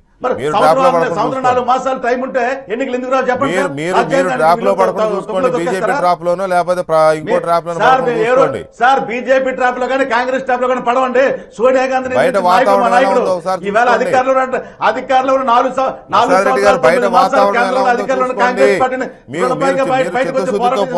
నాయకుడు ఈవేళ నరేంద్ర మోడీ గారి గురించి కూడా ఎక్కడ భయపడే పరిస్థితి లేదు. ప్రసాద్ రెడ్డి గారు, మీకు బీజేపీతో కలవాలనే ఆలోచన లేకపోతే ఇంకోటో లేకపోవచ్చు, కానీ బీజేపీ మీకు చేస్తున్న ప్రయారిటీ కానీ, మిమ్మల్ని హైప్ చేస్తున్న తీరు కానీ, లేకపోతే ఇంకో రకంగా మాట్లాడుతున్న తీరు కానీ చూస్తూ ఉంటే వాళ్ళు పరోక్షంగా వాళ్లే ప్రచారం చేస్తున్నారు జగన్మోహన్ రెడ్డి మావాడే అని. ముందు ఆ ట్రాప్ లో పడకుండా చూసుకోండి సార్, మీరు. రాష్ట్ర ప్రజలకు చిత్తశుద్ధితో విపరీతమైన హైప్ ఇస్తున్నారు జగన్మోహన్ రెడ్డి గారికి. సార్, మా బాటలోకి మన తెలుగుదేశం పార్టీ రాగలిగింది. సరే, మీ బాటలో వాళ్ళు వచ్చారు, వాళ్ళ బాటలో మీరు వచ్చారు, అందరూ ప్రజల బాటలో ఉన్నామనే సంగతి మర్చిపోకండి. అవినీతి కానివ్వండి, పట్టిసీమ బోగస్ అందరూ ప్రజల బాటలో ఉన్నామనే సంగతి మర్చిపోకండి. ప్రజలు చూపించగలిగాం మేము. అదే ప్రజల బాటలో ఉన్నారనే సంగతి మర్చిపోకండి దయచేసి. ఒక్క నిమిషం, తిలక్ గారు మాట్లాడతారంట మీతో ఏదో విషయం. తిలక్ గారు ప్లీజ్. ప్రసాద్ రెడ్డి గారు, ఇప్పుడు మీరు ప్రత్యేక హోదా గురించి చేస్తున్న పోరాటాన్ని చిత్తశుద్ధిని నేను ప్రశ్నించను, కానీ అది గట్టిగానే చేస్తున్నారు. అయితే 21వ తేదీన అవిశ్వాస తీర్మానం పెడతా అన్నారు. అవిశ్వాస తీర్మానం పెడితే స్పీకర్ గారు దీనికి మద్దతుగా 54 మంది ఉన్నారా అని అడిగితే మీరు ఎంతమందితో మద్దతు సంపాదించడానికి ఈ 15 రోజుల నుంచి ప్రయత్నం చేశారు? సార్, ఖచ్చితంగా మా వ్యూహాలు మాకున్నాయి. వైఎస్ఆర్ కాంగ్రెస్ పార్టీ ఉత్తుగా అవిశ్వాస తీర్మానం పెట్టడం చాలా చిత్తశుద్ధితోటి, ధైర్యంతో సాహసం చేసి ఇవాళ ప్రధానమంత్రి నరేంద్ర మోడీ గారి ప్రభుత్వం మీద అవిశ్వాస తీర్మానం పెట్టాం మేము. ఖచ్చితంగా మీరు ఆ రోజు చూడండి, 21వ తేదీకి ఖచ్చితంగా మద్దతు కూడగొడతాం. మద్దతు కూడగొట్టి అవిశ్వాస తీర్మానం తీసుకొస్తాం.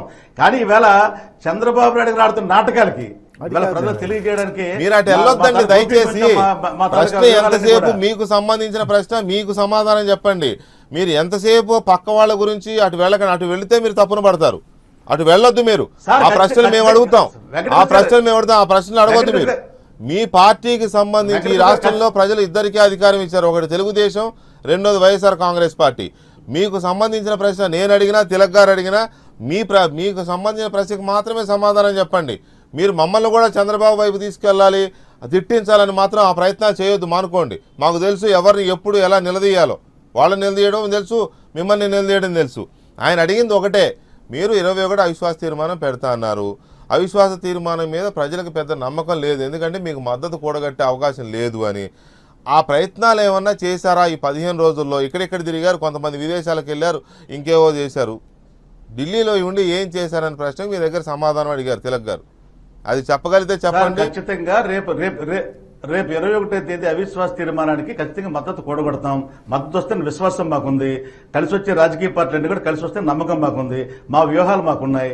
ఈవేళ ఇందులో చిత్తశుద్ధి ఎవరికి ఉందనేది స్పష్టం చేయడం కోసం ఈవేళ మా ప్రయత్నాలన్నీ కూడా రాసి ఉంచడం జరిగింది. ఖచ్చితంగా 21వ తేదీ అవిశ్వాస తీర్మానం పెడతాం, మద్దతు కూడగొడతాం, అందులో అనుమానం లేదు. Right, okay. వెంకట్రావు గారు, మీ ఎంపీలు ఏం చేశారు ఈ 15 రోజులు? మా ఎంపీలు వాళ్ళకి 7 అసెంబ్లీ నియోజకవర్గాలు ఉన్నాయి. ప్రజల మనోభావాలు ఉన్నాయి, ప్రజలు ఏం కోరుకుంటున్నారు, యువత ఏం కోరుకుంటున్నారని అభిప్రాయ సేకరణ చేశారు. రెండోది ఏం చేశారంటే, మాకు కావలసిన మద్దతు రాష్ట్రంలోనే కాకుండా జాతీయ స్థాయిలో ఇతర పార్టీలతో వాళ్ళతో చర్చలు జరిపాం. ఎందుకు చేశారు అభిప్రాయ సేకరణ? చర్చలు జరిపి అభిప్రాయ సేకరణ అంటే ప్రజలు యువత వీళ్ళందరూ అభిప్రాయ సేకరణ చేశారు. మా ఎంపీలు అన్నారు, రైతులు, మహిళలు. అంటే వాళ్ళు వ్యక్తిగతంగా చేశారా, పార్టీ ఆదేశాలు? గ్రామాలు తిరిగి, నియోజకవర్గాలు తిరిగి, ఏంటి ఇది సమస్య, మీరేమనుకుంటున్నారు, మీరు మమ్మల్ని ఎంపిక చేసి అక్కడ పంపారు, మీరు మమ్మల్ని ఏం చేయమంటారు? ఇప్పుడు బీజేపీ ప్రజలు బీజేపీని అడగండి సార్.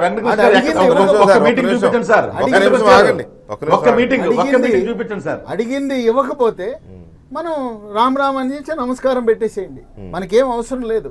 మన కష్టాలతో అడిగారు కదా, ఆల్రెడీ అడిగారు, మేము ఇవ్వమని చెప్పేశారు. పార్లమెంట్ ఎన్నిసార్లు చెప్పాలి సార్, మేము ఇవ్వము, ఆఖరి ప్రయత్నం, అసలు మా గడపే దొక్కొద్దని మాట్లాడుతున్నారు వాళ్ళు. ఏమనలేదు, ఆఖరి ప్రయత్నం చేయండి. చేసిన తర్వాత మనం రైతులు ఒకటే కోరుకుంటున్నారు, రైతులు, గ్రామీణ వాసులు, పోలవరం ప్రాజెక్టు పూర్తి కావాలి. అవసరమైతే ఒక అడుగు వెనక్కి తగ్గైనా రాష్ట్ర ప్రయోజనాలే మనకు ముఖ్యం, కానీ వైరుధ్యం కాదు అనేది చెప్పారు. ఇప్పటికే అన్ని రాజకీయ పార్టీలు దేశంలో ఉండే వాళ్ళతో కలిసి మాట్లాడాం. ప్రత్యేక హోదా అనేది ముగిసిన అధ్యాయం.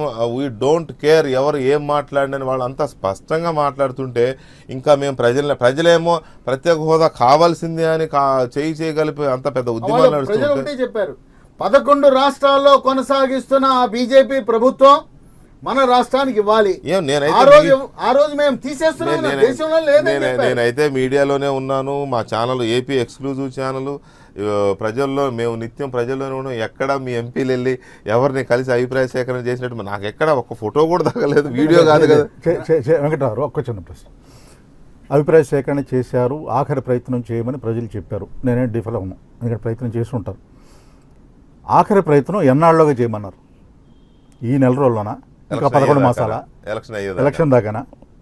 వారు చెప్పింది ఏంటంటే ఇది ఆఖరి బడ్జెట్ సెషన్, ఇవాళ కనుక నిర్ణయం తీసుకోకపోతే ఇక లేనట్టే. ఇంకోటి కూడా ఉంది, 2018 జమిలి ఎన్నికలు పెట్టి ఈ సంవత్సరాంతంలోనే ఎన్నికలు జరిగే ప్రయత్నం జరుగుతుంది కనుక మనం ఇక రామ్ తాడో పేడో తేల్చుకుందాం.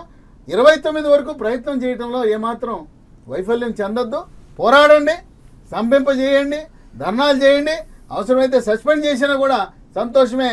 ఆ రోజు సమైక్యాంధ్ర ఉద్యమం కోసం 5 పార్లమెంట్ సభ్యుల్ని స్ఫూర్తిగా తీసుకుని మీరు కూడా పోరాడండి. ఈరోజు ఎక్కువ మంది ఉన్నారని చెప్పి ప్రజలు కోరుకుంటున్నారు వాళ్ళ ప్రయోజనాల కోసం.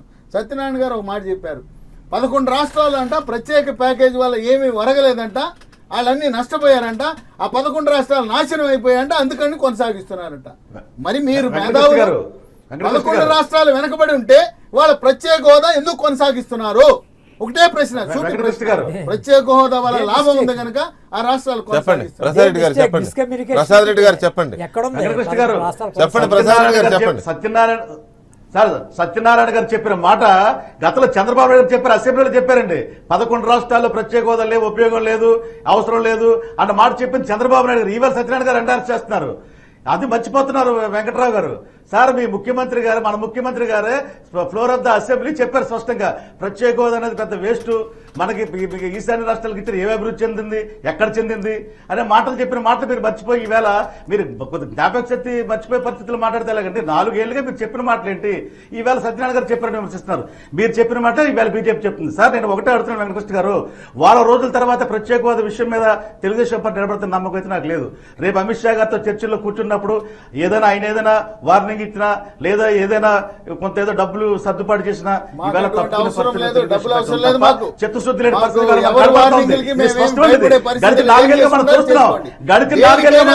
భయపడే సోనియా గాంధీ గారికి భయపడలేదు, నరేంద్ర మోడీ గారికి ఎందుకు భయపడతారు?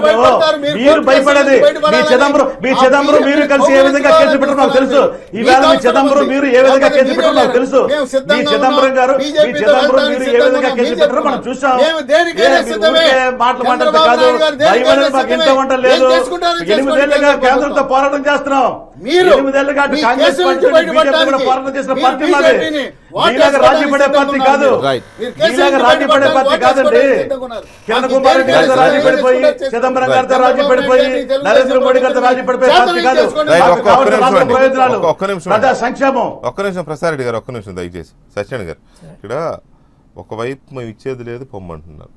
పార్లమెంట్లో అంత గొడవ జరుగుతుంది, రాజ్యసభలో లోక్సభలో కూడా పెద్ద గొడవ జరుగుతుంది. సాక్షాత్తు ప్రధానమంత్రిని ఆర్థిక మంత్రి నిలదీస్తూనే ప్రసంగించారు ఎంపీలు. ముఖం మీదే మాట్లాడారు కదా, మిస్టర్ ప్రైమ్ మినిస్టర్ అని రకరకాలుగా మాట్లాడారు. ఇంత ఉప్పు నిప్పులాగా మారిన తర్వాత ఇక మీకు మాకు పొసగదని సాక్షాత్తు అమిత్ షా చెప్పిన తర్వాత, చంద్రబాబు నాయుడు గారు కూడా చెప్పిన తర్వాత మళ్ళీ ఈ కబుర్లు ఏంటి?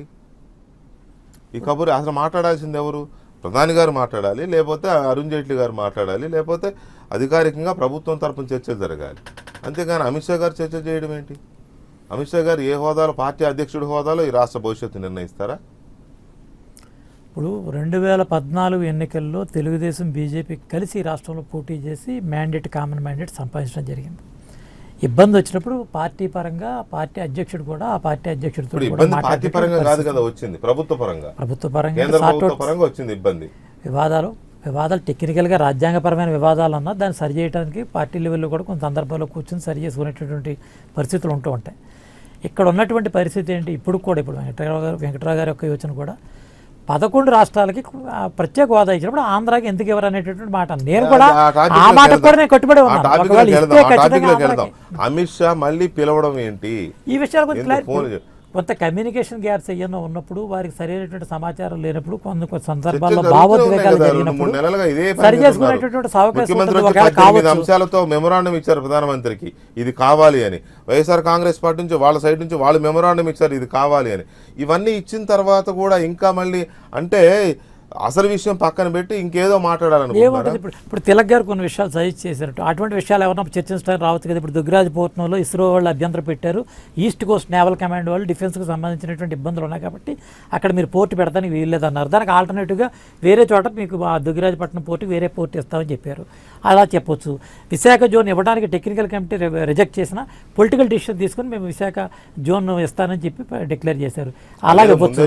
కడప స్టీల్ ఫ్యాక్టరీకి ఫీజిబిలిటీ రిపోర్ట్ లేకపోయినా లాస్ వచ్చినా అక్కడ దానికి వైబిలిటీ లేకపోయినా ఖచ్చితంగా లేదబ్బే టెక్నికల్ రిపోర్ట్ ఇచ్చింది పొలిటికల్ డిసిషన్ తీసుకుంటారు. ఇప్పుడు దానికి సంబంధించినటువంటి పొలిటికల్ డిసిషన్ తీసుకుని ఖచ్చితంగా విశాఖ జోన్ ఇవ్వడం కోసం ఏర్పాటు చేస్తున్నారు. ఇప్పుడు మనం కొన్ని ఇబ్బందులు ఉంటాయి. ఆ ఇబ్బందులు సరిచేసి వెళ్ళాల్సిన పరిస్థితి. కడప స్టీల్ గాని కూడా టెక్నికల్ కమిటీ ఫీజిబిలిటీ లేదంటే మళ్ళీ పొలిటికల్ డెసిషన్ పొలిటికల్ డెసిషన్ ముందే తీసుకోవచ్చు కదా. తెగేదాకా లాగడం ప్రజల ముందు వాళ్ళ మీద దోషిగా నిలబడ్డారు. విశాఖపట్నం జోన్ కేవలం విశాఖపట్నానికి పరిమితి అయిందా? విశాఖపట్నం ఒరిస్సాకి సంబంధం లేదా? విశాఖపట్నం ఛత్తీస్గఢ్కి సంబంధం లేదా? ఇవన్నీ ఉన్నవే కదా.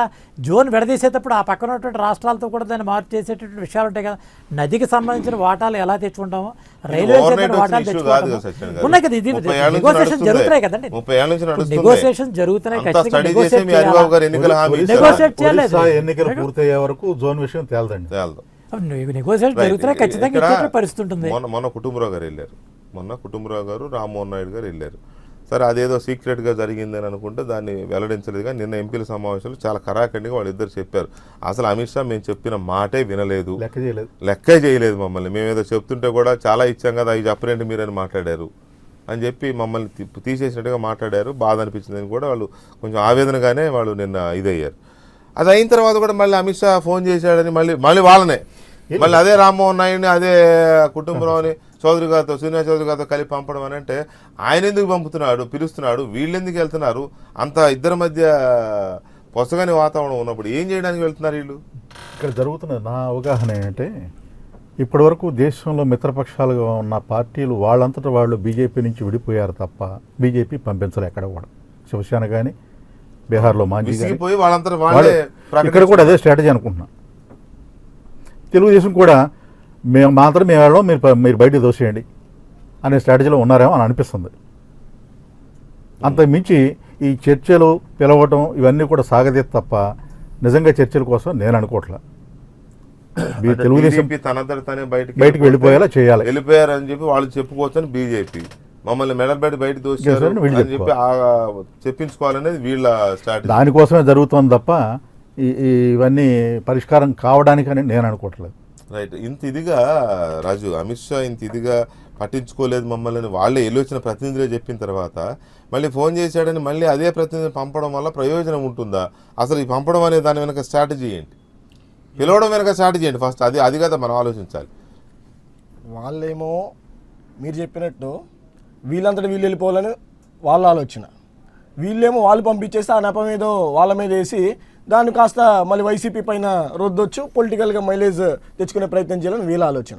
అంతేగాని దీన్ని ఇంకొంచెం సాగదీస్తూ ఉంటే ఎన్నికల వేడొచ్చేస్తుంది, అటువైపు దీన్ని మళ్లించే ప్రయత్నం చేసుకోవచ్చు అనేది ఒక ఎలక్షన్ స్ట్రాటజీగా దీన్ని ఆలోచన చేసే విధంగా ఉంది. కానీ ఎక్కడా కూడా ఈ రాష్ట్ర ప్రత్యేక హోదా గురించి ఆయన పిలవటం కానీ లేకపోతే వీళ్ళు వెళ్ళటం కానీ ఎక్కడా కూడా ఏ ఒక్కరికి కూడా దాని మీద నిజమైన కాన్సన్ట్రేషన్ కానీ ఇంట్రెస్ట్ కానీ ఏ ఒక్కరికి కూడా కనిపించట్లేదు. లేకపోతే ఎంపీలే చెప్పారు కదా, ఎవరు సామాన్యులు చెప్పిన వ్యక్తి కాదు కదా. ఈరోజు మళ్ళీ వీళ్ళని పంపించడం అసలు మీకన్నా కొంచెం ఆలోచన ఉండాలి, వెళ్ళడానికి పిలవడానికి వాళ్ళకన్నా కొంచెం ఇది ఉండాలి. అంతేగాని ఇక్కడ ఇద్దరు కలిసి ప్రజలు మాత్రం పిచ్చోళ్ళు చేయమాకండి. వాళ్ళ అమాయకులు ఏం కాదు, తగిన సమయంలో కరెక్ట్గా బుద్ధి చెప్తారు. ఆ విషయాన్ని మీరు గ్రహించండి. అంతేగాని ఈ రోజున ఏదో ఇట్లా తాత్పర్యం చేసేసి టీవీలకి కొంత మీడియా వాళ్ళకి లీకులు ఇచ్చేసేసి ఇదిగో జరిగిపోతుంది, ఏదో మహత్కార్యం 4 సంవత్సరాల నుంచి జరగని ఒక చర్చలో ఒక సమావేశంలో జరుగుతుందా? అమిత్ షా కూడా పిలిచింది ప్రధాని మోడీ గారు కూడా కాదు, అమిత్ షా ఫోన్ చేసి పిలిచిన దానికి కూడా మీరు ఈ రోజున అయ్యో ఏదో పిలిచేసాడు ఇచ్చేస్తాడు అనుకుంటే అది మీ భ్రమల్లో మీ పిచ్చి భ్రమలు తప్పితే ఇంకా దాన్ని ఏదో మీరు మసిపూసి మారేడుగా చేద్దాం అనే ప్రయత్నం తప్పితే ఎక్కడా కూడా నిజమైన చిత్తశుద్ధి అనేది మీకు ఎవరికి కూడా కనిపించట్లేదని తేటతెల్లం అవుతుంది. వెంకటరావు గారు మొన్న సాయంత్రం వెంకయ్యనాయుడు గారి సమక్షంలో అమిత్ షా ఉన్నప్పుడు వీళ్ళు నమ్మన్నారు, వీళ్ళు వెళ్ళారు, గంటన్నర కూర్చున్నామని ఇది చర్చ కదా. బయటకు వచ్చినప్పుడు కూడా అడిగితే ఎవరు మాట్లాడకుండా వెళ్ళిపోయారు అక్కడ ఢిల్లీ మీడియాకి. బయటకు వచ్చిన తర్వాత రామ్మోహన్ నాయుడు గారు కానీ లేకపోతే కుటుంబరావు గారు మాట్లాడుకుంటూ వెళ్ళిపోయారు. నిన్న ఉదయం నా డిబేట్లో కూడా కుటుంబరావు గారు లైన్లో తీసుకుని ఏంటి చర్చల విషయం ఏంటి అని అంటే ఇదంతా మీడియా స్పెక్యులేషన్స్ తప్ప అక్కడ ఏమీ లేదు, అసలు మేము వెళ్ళింది కట్టసీకాలు అంతే తప్ప అక్కడ అమిత్ షా ఉన్న సంగతే మాకు తెలియదు అని చెప్పారు. ఎందుకంటే బహుశా ఏం మాట్లాడొద్దు దీని మీద చర్చించేంత వరకు ఏమైనా అధిష్టానం నుంచి ఆదేశాలు ఉన్నాయేమో. కుటుంబరావు గారు ఆ విషయం మాట్లాడాల. నిన్న పార్లమెంటరీ పార్టీ సమావేశంలో ఏం చెప్పారు, అమిత్ షా మమ్మల్ని పట్టించుకోలేదు, మేము చెబుతుంటే కనీసం క్యారీ చేయలేదు, వినలేదు అని చెప్పి చాలా ఓపెన్గా కొంచెం బాధ పడుతూనే మాట్లాడారు ఇద్దరు కూడా. ఇంత చిన్నచూపు చూసినట్టుగా మాకు చూశాడు మమ్మల్ని అని చెప్పే కదా చెప్పారు. చెప్పిన తర్వాత మళ్ళీ ఆయన ఫోన్ చేసినప్పుడు ఇలా చేసినప్పుడు ఎందుకు మీ దగ్గరికి మేము రావాలని అంటారేమో అని అందరూ అనుకుంటారు. కానీ ఆయన అడగగానే సరే అని చెప్పి మళ్ళీ వీళ్ళిద్దరిని నిలమనడం అంటే చూసేవాళ్ళు కూడా కొంచెం అనుమానంగానే ఉంటాయి ఇవన్నీ. దీంట్లో పిలిస్తే రాలేదు అంటారు కదా, ప్రజా దానికోసం వెళ్ళాలి. వెళ్ళాలి, వెళ్ళినప్పుడు పట్టించుకోలేదు కదా. బహిరంగంగా చెప్పాలి. ఎన్నిసార్లు ఎన్నిసార్లు సిద్ధం తెలుగుదేశం పార్టీ. మాకు రాష్ట్ర ప్రయోజనాలు ప్రజా ప్రయోజనాలే ముఖ్యం. ప్రజలు ఏం చెప్తే అది నడవడానికి సిద్ధంగా ఉన్నాం. మీరు వాళ్ళు పిలిస్తే ఎందుకు వెళ్ళలేదని ప్రజలు మమ్మల్ని ప్రశ్నించే స్థానానికి మేము వెళ్ళాం. మేము ఎన్ని అవమానాలు దిగమిగుకునైనా కూడా రాష్ట్రాన్ని కాపాడుకోవడానికి, రాష్ట్రాన్ని ముందుకు తీసుకెళ్ళడానికి సిద్ధంగా ఉన్నారు. చంద్రబాబు నాయుడు గారు ఒక్కరే కాదు, ఎంపీలు అందరూ కూడా, ప్రజాప్రతినిధులు అందరూ కూడా వాళ్ళు పిలిచారు. వెళ్ళవలసిన ధర్మం ఉంది. అవమానించినా కూడా అవమానాలు పడతాం. దేనికోసం? రాష్ట్రం కోసం, రాష్ట్ర ప్రగతి కోసం, రాష్ట్రాభ్యుదయం కోసం చేయడానికి సిద్ధంగా ఉన్నాం. తర్వాత వాళ్ళు బీజేపీలో మిత్రులు, ఇవాళ దానికి జాతీయ స్థాయిలో పరిణామాలు ఉంటాయి. ఒక్కొక్క మిత్రుడు జారుకుంటూ వచ్చారు.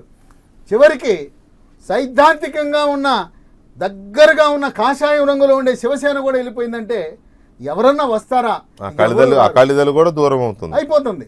ఇక దేశంలో ఎవరూ లేకపోతే మనం ఏంటి? తర్వాత తెలుగుదేశం పార్టీ ఏ పరిణామాలకు దారి తీస్తుందో, మన భవిష్యత్ ఏమవుతుందో, పార్టీకి ఎవరూ లేకుండా మనకు కావలసిన 270 సీట్లు వస్తాయా అనే ఆలోచనలో కూడా వాళ్ళు ఉంటారు. అమిత్ షా గారు రంగంలో ఎందుకు అంటే రేపు మళ్ళీ అధికారంలో తీసుకురావాలి బీజేపీని. ఎవరు సహకరించకుండా ఉంటే 10 సీట్లు తక్కువతోనే 1 సీట్లో ఓడిపోయింది ప్రభుత్వం. కనుక 4 సీట్లు తగ్గినా కూడా వాళ్ళకి సహకరించిన పరిస్థితి రావచ్చు. కనుక ఆయన ఒక మేధావిగా మనం మిత్రపక్షాలతో దూరంగా ఉంటే మనల్ని ప్రజలే నమ్మరేమో అనే భయం వాళ్ళలో వాళ్ళకు ఉంటుంది. చంద్రబాబు నాయుడు వాళ్ళు వచ్చే ఎన్నికలను దృష్టిలో పెట్టుకుని ఆచితూచి అడుగు వేస్తున్నారు. నమ్మకమైన మిత్రపక్షం ఈ దేశంలో బీజేపీకి ఏదైనా ఉందంటే తెలుగుదేశం పార్టీ. ఇప్పుడు కూడా అంటే చెప్తున్నారా అంటే ఇప్పుడు దాకా ఉన్నామండి. ఇప్పుడు కూడా ఇప్పటి వరకు మేము వారిని గౌరవిస్తున్నాం. మేము రాష్ట్ర ప్రజల కోసం, ప్రజా ప్రయోజనాల కోసం, వ్యక్తిగతంగా ఏమి మాత్రం లేదు, మాకు ఎవరి మీద లేదు. మేము వ్యక్తి కోసం దోషులకు దిగాం. ప్రధానమంత్రికి ఇవ్వాల్సిన గౌరవం ప్రధానమంత్రికి ఇస్తాం. అయ్యా, రాష్ట్రానికి మీరు ఇచ్చిన హామీలు, చట్టంలో పెట్టిన వాటిని చెయ్యండి, ఇంక మేమేమి ఎక్స్ట్రా కోరటం లేదు. ఇప్పటికే కాలయాపన అయిపోయింది. ఈ బడ్జెట్లో పెట్టకపోతే ఇంతే కదా మా పని. మేము ప్రజల దగ్గరికి ఏమని అడగాలి? మిమ్మల్ని నమ్ముకున్నాం. మా చెట్టు తెలుగుదేశం పార్టీ ఆంధ్రప్రదేశ్ అనే చెట్టుకి మీరు నీళ్లు పోయకపోయి, ఎరువేయకపోయి, ప్రజలేమో కాయలు కావాలని కోరుకుంటున్నారు. నువ్వు నీళ్లు పోయకుండా, ఎరువేయకుండా, ఆర్థికంగా సహాయపడకుండా చెట్టు కాయలట్ట కాస్తుంది. మమ్మల్ని ప్రజలు కాయలు పండ్లని అడుగుతున్నారు. చెట్టు ఉంది కదా, మేము చెట్టు నాటామంటే చెట్టుకు నీరు పోయలేదు, ఎరువు మొక్క పెట్టుకోమని మట్టి నీళ్లు తెచ్చిచ్చారు. మీరు మొక్క పెట్టుకుని ఎరువు వేసుకోవాలి. ఆ మట్టి నీరు కాదు, ఆర్థిక వనరులు కావాలని కోరుకుంటున్నాం, సహకరించమని కోరుకుంటున్నాం, అర్థిస్తున్నాం. రైట్. అయ్యా సహాయం చేయండి అంటున్నాం. రాష్ట్రం ఇన్ని రకాల ఇవి జరుగుతున్నప్పుడు ఈ మళ్ళీ చర్చలకు పిలవడం లేదని చెప్పారు. తిట్టుకున్నారు, కొట్టుకున్నారు, అసలు వాళ్ళతో మాట్లాడొద్దు అనుకున్నారు. కేంద్రం నుంచి అదే మాట్లాడారు. ఢిల్లీలోనే కదా ప్రెస్ మీట్ కూడా పెట్టించారు హరిబాబు గారితో, జీవీఎల్ నరసింహరావు గారితో ప్రెస్ మీట్ కూడా పెట్టించేసి ఆంధ్రప్రదేశ్ ప్రభుత్వం అబద్ధాలు చెప్తోంది, పచ్చి అబద్ధాలు చెప్తోంది, అది ఇదని. అదేలే, మేము వాస్తవాలు చెప్తున్నాం, వాళ్ళు అబద్ధాలు చెప్తున్నారనే కదా డాక్యుమెంట్ రిలీజ్. ఇంత జరిగిన తర్వాత మొన్న వెళితేనేమో మాట్లాడలేదని వాళ్ళు చెప్తారు, మళ్ళీ నిన్న ఫోన్ చేసి మళ్ళీ పిలిపించుకుంటారు. అంటే ఇవన్నీ ఒకటి కాలయాపన, ఆయన అన్నట్టు కాలయాపన చేయడం, 2 పార్టీ శ్రేణుల్లో ఒక అయోమయాన్ని క్రియేట్ చేసి ఇప్పుడు సత్యనారాయణ గారు ఉన్నారు. అమిత్ షా గారే పిలిచారు కదా టీడీపీ నాయకుల్ని చర్చల కోసం. ఇప్పుడు తిట్టాలా, పొగడాలా, వీళ్ళని కాపాడుకోవాలా? మీకే అర్థం కాని ఒక అయోమయం క్రియేట్ చేస్తున్నారు. అవుతుందా లేదా అయోమయం? ఇప్పుడు నిన్నటి వరకు టీడీపీ మీద దుమ్మెత్తిపోశారు అందరూ, టాప్ టు బాటం బీజేపీ నాయకులు. ఇప్పుడు అమిత్ షా చంద్రబాబు నాయుడు గారికి ఫోన్ చేసి మీ వాళ్ళని పంపించండి, నేను మాట్లాడతాను, 5వ తారీఖు చర్చించుకుంటామని అన్నారు. దాన్ని బట్టి మీకు ఏమనిపిస్తుంది? అమ్మో మళ్ళీ దేవదన్న రాజీ ఫార్ములా కుదురుతుందేమో, మనం తిడితే మనం తప్పును పడతాం అని చెప్పి మళ్ళీ మీకు అనిపిస్తుంది కదా. రాజకీయాల్లో దోషంలో మాట్లాడుకుంటారు, దానికి అన్నిటికంటే మూలం ఏంటంటే మనం చేసేటటువంటి పనిలో ఏ మేరకు నిజాయితీ ఉంది, నిబద్ధత ఉంది అనేటువంటి విషయం ఉండాలి. ఈరోజు కూడా మేము తెలుగుదేశం పార్టీ ఈ రాష్ట్రంలో పూర్తి మిత్రధర్మాన్ని అనుసరించే రాష్ట్ర భారతీయ జనతా పార్టీ ఉంది. ఈరోజుకి 2 మంత్రులు ఉన్నా మాకు ఈ క్యాబినెట్లో మంత్రులకు ఏ స్థానం ఉందో వాళ్ళు అమలు చేసేటటువంటి పరిస్థితి ఏంటో, ఈ రాష్ట్రంలో ఉన్నటువంటి రాష్ట్ర ప్రభుత్వంలో బీజేపీకి ఉన్న భాగస్వామ్యంతో వారు చేసేటటువంటి పనుల్లో కేంద్రం ఇచ్చేటటువంటి సాయాన్ని ఎక్కడైనా వారు చెప్పినటువంటి విషయాలు కానీ దాఖలాలు కానీ లేవు అనేటువంటి విషయం బీజేపీ కేడర్లో సహజంగా మా అందరిలోనూ కూడా ఆ బాధ నెలకొని ఉంది. ఇది కాక జన్మభూమి కమిటీల పేరు మీద మాకు సంబంధించినటువంటి వ్యక్తులు ఎన్నుకోబడినటువంటి చోట మా మద్దతుదారులు ఎక్కడ కూడా సంక్షేమ పథకాలు అమలు చేసేటటువంటి పరిస్థితి లేని కారణంగా గ్రాస్ రూట్ లెవెల్లో తెలుగుదేశం పార్టీ పూర్తి ఆధిపత్యాన్ని వాళ్ళు పొందడం కోసం జనభూమి కమిటీల ద్వారా వాళ్ళు ఆ ప్రాంతాల్లో బాగా బలోపేతం అవడం కోసం వారు రాజకీయపరమైన వ్యూహం తీసుకున్నారు. అయితే ఆ వ్యూహం వల్ల భారతీయ జనతా పార్టీ కార్యకర్తల యొక్క మనోభావాలు పూర్తిగా దెబ్బతిని ఉన్నాయి. మేము కూడా ప్రభుత్వంలో భాగస్వామి అయినా ఎక్కడా కూడా ఏ రకమైనటువంటి పని మేము చేయలేనటువంటి పరిస్థితిలో ఉన్నాం. కేంద్రం నుంచి ఎన్ఆర్జీఎస్ ఫండ్స్ నుంచి కానీ కేంద్రం తీసుకున్నటువంటి నిర్ణయాల వల్ల 42% వాటా రావడం వల్ల కానీ ఏ ఊర్లో ఏ పంచాయతీలో ఎక్కడికి వెళ్ళినా సరే ఏ స్థానిక ప్రజాప్రతినిధి కూడా ఇక్కడ పార్టీకి సరైనటువంటి సముచితమైనటువంటి స్థానం లేదు. ఆఖరికి దురదృష్టం ఏంటంటే మా మంత్రికి చెందినటువంటి తాడేపల్లిగూడెంలో ఉన్నటువంటి మా మంత్రిలో ఖచ్చితంగా ఉందండి భాగస్వామ్యం ఉంది కాబట్టి తమిళనాడులో కూడా కర్ణాటకలో మాకెక్కడ ఉంది కాదు సార్, మాకెక్కడ ఉంది కాదు. మీరు ఎన్ఆర్ఈజిఎస్ ఫండ్స్ ఒక్క ఆంధ్రప్రదేశ్కే కాదు కదా, తెలంగాణకి ఇస్తున్నారు, కర్ణాటకకి ఇస్తున్నారు, తమిళనాడుకి ఇస్తున్నారు, కేరళకి ఇస్తున్నారు, త్రిపురకి ఇస్తున్నారు, పశ్చిమ బెంగాల్కి ఇస్తున్నారు, అన్ని రాష్ట్రాలకు, ఢిల్లీకి కూడా ఇస్తున్నారు కదా. అనేది అన్ని రాష్ట్రాలకు ఇస్తున్నారు కదా. అన్ని రాష్ట్రాల్లో మీకు భాగస్వామ్యంగా ప్రభుత్వంలో ఉన్నటువంటి లేని చోట మేము డైరెక్ట్ గా మేము వెళ్ళి చేసుకుంటాం. దానికి మాకు రాష్ట్రానికి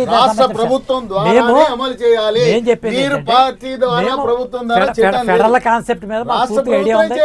ఫెడరల్ కాన్సెప్ట్ మీద నాకు ఐడియా ఉంది.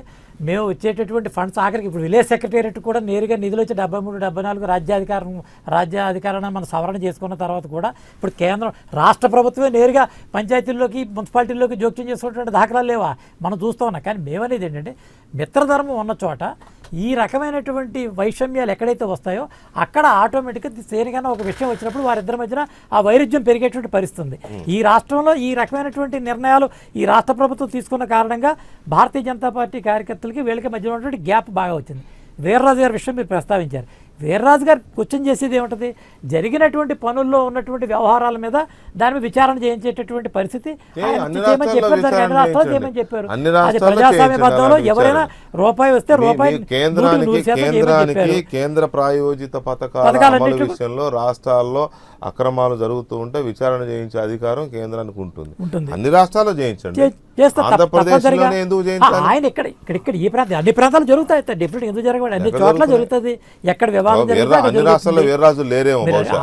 అలాంటి పాయింట్ ఎందుకు ఉంటుంది మీకు? ఇప్పుడు మీ అందా చెప్పారు పెద్దలు తిలక్ గారు మాట అన్నారు, సత్యనారాయణ గారు చెప్పారు చాలా స్పష్టంగా. నాకంటే ముందు మా రాష్ట్ర అధ్యక్షులు ఈ రాష్ట్రానికి ఏమి హామీ పడింది. ఎందుకంటే నేను హరిబాబు గారు ఇంకో మాట అన్నారు, మాట్లాడితే ఈశాన్య ఉత్తరాది రాష్ట్రాలు ఏవైతే 11 రాష్ట్రాలకు ప్రత్యేక హోదా ఉందో అది కొనసాగించారని మాట్లాడుతున్నారు కదా. ఎవరైనా కొనసాగించినట్టు నిరూపిస్తే మేమే మా ప్రభుత్వాన్ని మా పార్టీని నిలదీసి అడుగుతాం, మా రాష్ట్రానికి ఇవ్వండి అని ఆయన మాట్లాడుతున్నారు. టెక్నికల్ గా మాట్లాడారు ఆయన. సాంకేతికంగా వెంటనే కుటుంబరావు గారు రెస్పాండ్ అయ్యి 1/7/2017 జూలై 1/2017 గైడ్ లైన్స్ ఇచ్చి ఆ రాష్ట్రాలకి ప్రత్యేక హోదాలో ఏవైతే ప్రయోజనాలు ఉన్నాయో అన్ని అంశాలన్నీ 10 ఏళ్ల పాటు 27 వరకు 17 నుంచి 2027 వరకు 10 ఏళ్ల పాటు పొడిగిస్తూ గైడ్ లైన్స్ ఇచ్చారు. కావాలంటే గైడ్ లైన్స్ చూపిస్తే హరిబాబుని రమ్మను, పాపం హరిబాబుకి తెలియదేమో అని ఆయన అన్నారు. నీతి ఆయోగ్ పంపించిన లెటర్ నీతి ఆయోగ్ పంపించిన లెటర్ కుటుంబరావు గారు ఇచ్చారు. ఇప్పటికీ కూడా అంత బ్లేటెంట్ గా వీళ్ళు ఎలా దాన్ని తప్పుదో పట్టించారు? పొడిగించిన మాట వాస్తవమే కదా. మరి ఎందుకు పొడిగించారు? హోదా అనే మాట హోదా అనే పేరు వాడకపోవచ్చు, అదే ఇవ్వండి. పోనీ బాబు మేము హోదా అనే పేరు వాడలేకపోతున్నాము కానీ అవన్నీ పంచి మీకు ఇస్తున్నాం అది చెప్పండి. అది ఎక్కడ జరిగింది? అదే ఇప్పుడు మీకు అన్నది 60-40 ఏదైతే హోదా లేని రాష్ట్రాలకు ఉన్నదో ఆ మిగిలినటువంటి 30%లో ఈ 30% ప్యాకేజెస్ కింద ఇచ్చే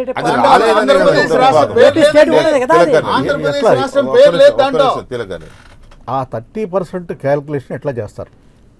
15% ప్రొడక్షన్ ఉత్పత్తికి సంబంధించినటువంటి దానికి ఇచ్చేటటువంటి అసలు డిప్రిసియేషన్ ఏమీ అసలు లేని ఏమీ రాష్ట్రంలో లేనప్పుడు ఉత్పత్తిని ఎలా ఎట్లా expect సార్? చేస్తారు? ప్రొడక్షన్ ఎట్లా ఎక్స్పెక్ట్ ఏమీ లేని ఆ రాష్ట్రంలో ఉత్పత్తిని ఎలా పరిశ్రమ ఎక్స్పెక్ట్ లేకపోతే చేస్తారు? ఉత్పత్తి ఎక్కడి నుంచి? పరిశ్రమ పరిశ్రమ ఈ లేకపోతే రాష్ట్రానికి ఓ ఎక్కడి నుంచి? రాజధాని లేదు, ఓ ప్రాజెక్ట్ లేదు, ఓ పరిశ్రమ లేదు, ఏమీ లేని రాష్ట్రంలో ఉత్పత్తిని ఎలా ఎక్స్పెక్ట్ చేస్తారు? ఇప్పుడు మరి జనరల్గా ఇప్పుడు ఉన్నటువంటి ఈ యొక్క పరిశ్రమలన్నీ కూడా ఇప్పుడు ఉత్పత్తి ఏం చేయట్లేదు.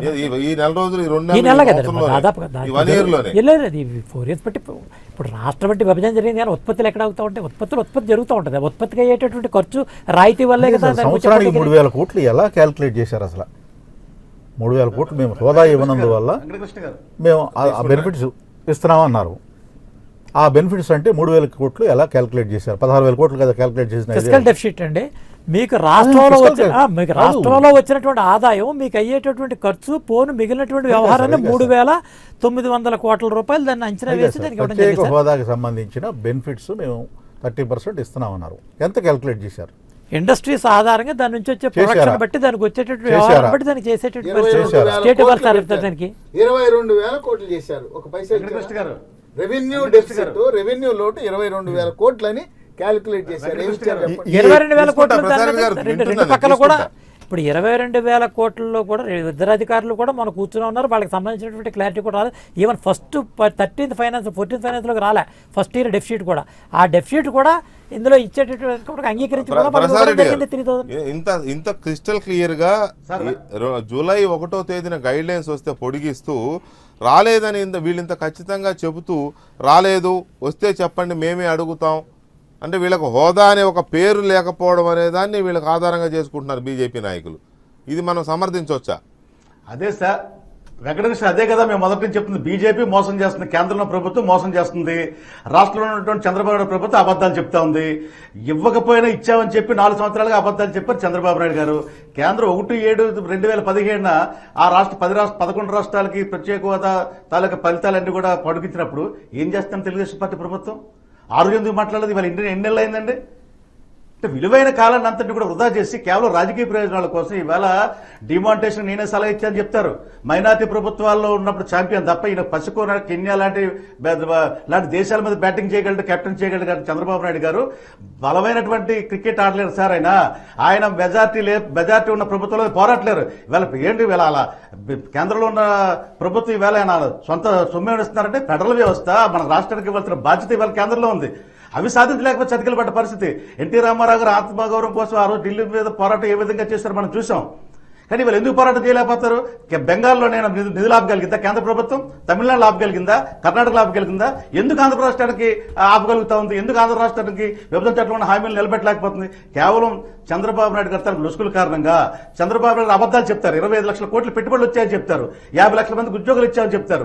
మరి ఈవేళ ఏవి ఇవ్వలేదని మళ్ళీ చెప్తున్నారు. మీరు నిన్న చూశారు సార్, ఆయన 40 ఏళ్ళు పూర్తయిన సందర్భంగా ఇచ్చిన ఇంటర్వ్యూలో బ్రహ్మాండంగా ఆంధ్ర రాష్ట్ర అభివృద్ధి చెందని చెప్తున్నారు.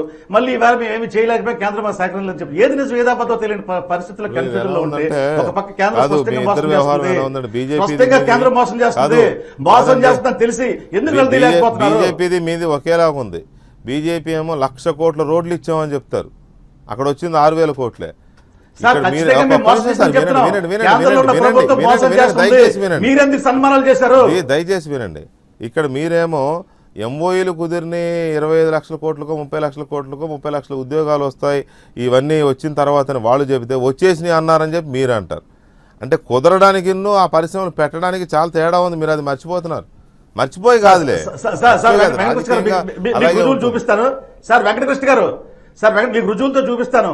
మీకు నంద్యాల సభలో లోకేష్ గారు కియో కార్ల కంపెనీ ప్రారంభం ఇచ్చింది, 5 లక్షల మందికి ఉద్యోగులు ఇచ్చామని చెప్పారు. అది నిజమే. ఆ రోజు ప్రజలకు ఏం చెప్పారు? ఉద్యోగాలు ఇచ్చామని చెప్తారు. 50% గ్రౌండ్ అయిపోయింది చెప్తారు సార్. 50% ఎంఓఎల్ గ్రౌండ్ అయిపోయింది చెప్తారు. 10 లక్షల మందికి ఉద్యోగులు వచ్చాయని చెప్తారు. కంపెనీలో 5 లక్షలు అనేది లోకేష్ గారు చెప్పలేదు.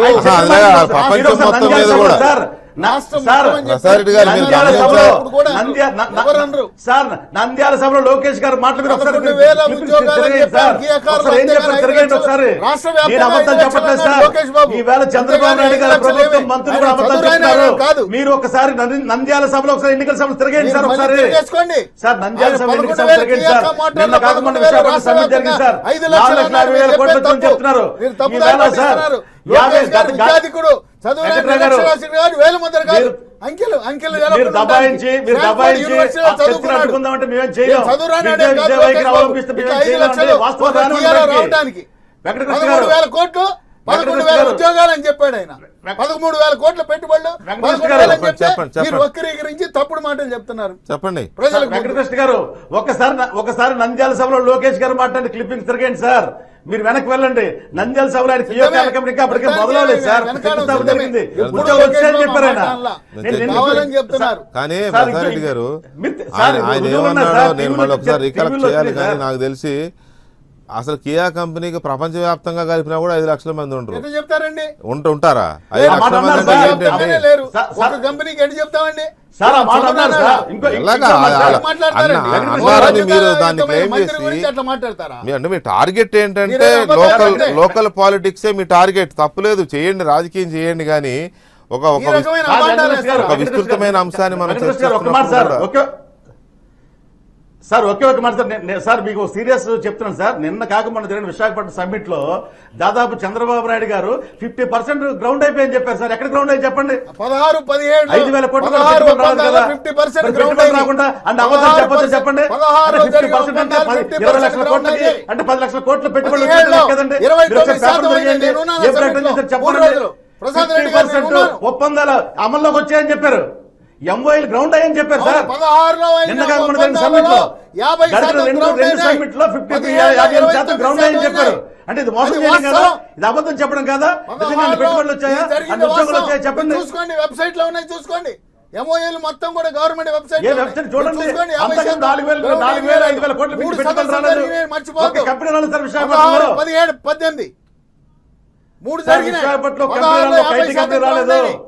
17లో 29% కేవలం అయినాయి. ఉత్తుత్తి ఎంఓఎల్ చేసి ప్రజల్లో మోసం సమ్మిట్ గురించి చేసి సమ్మిట్ మీకు గురించి నిజంగా కాదులే చెప్పి చర్చ. 2050 ప్రసారెడ్డి గారు, మాయమాట చెప్తున్న ప్రసారెడ్డి గారు, చూస్తా ఉన్నాం సార్. ప్రసారెడ్డి గారు, మీరు ఇలాంటి అబద్ధాలు చెప్తే ఎవరు ప్రజలు అంటే నమ్మరు. మీ ఈ ఆరోపణలు- మధ్య నా మధ్య కాదు, ప్రజలంతా ఓకే చూస్తున్నారు. ఓకే వెంకట్రావు గారు వదిలేయండి. పౌరులందరూ చూస్తున్నారు. వెంకట్రావు గారు ఒక్క నిమిషం. ఇప్పుడు మీ ఆరోపణలు మీకు ఉండొచ్చు.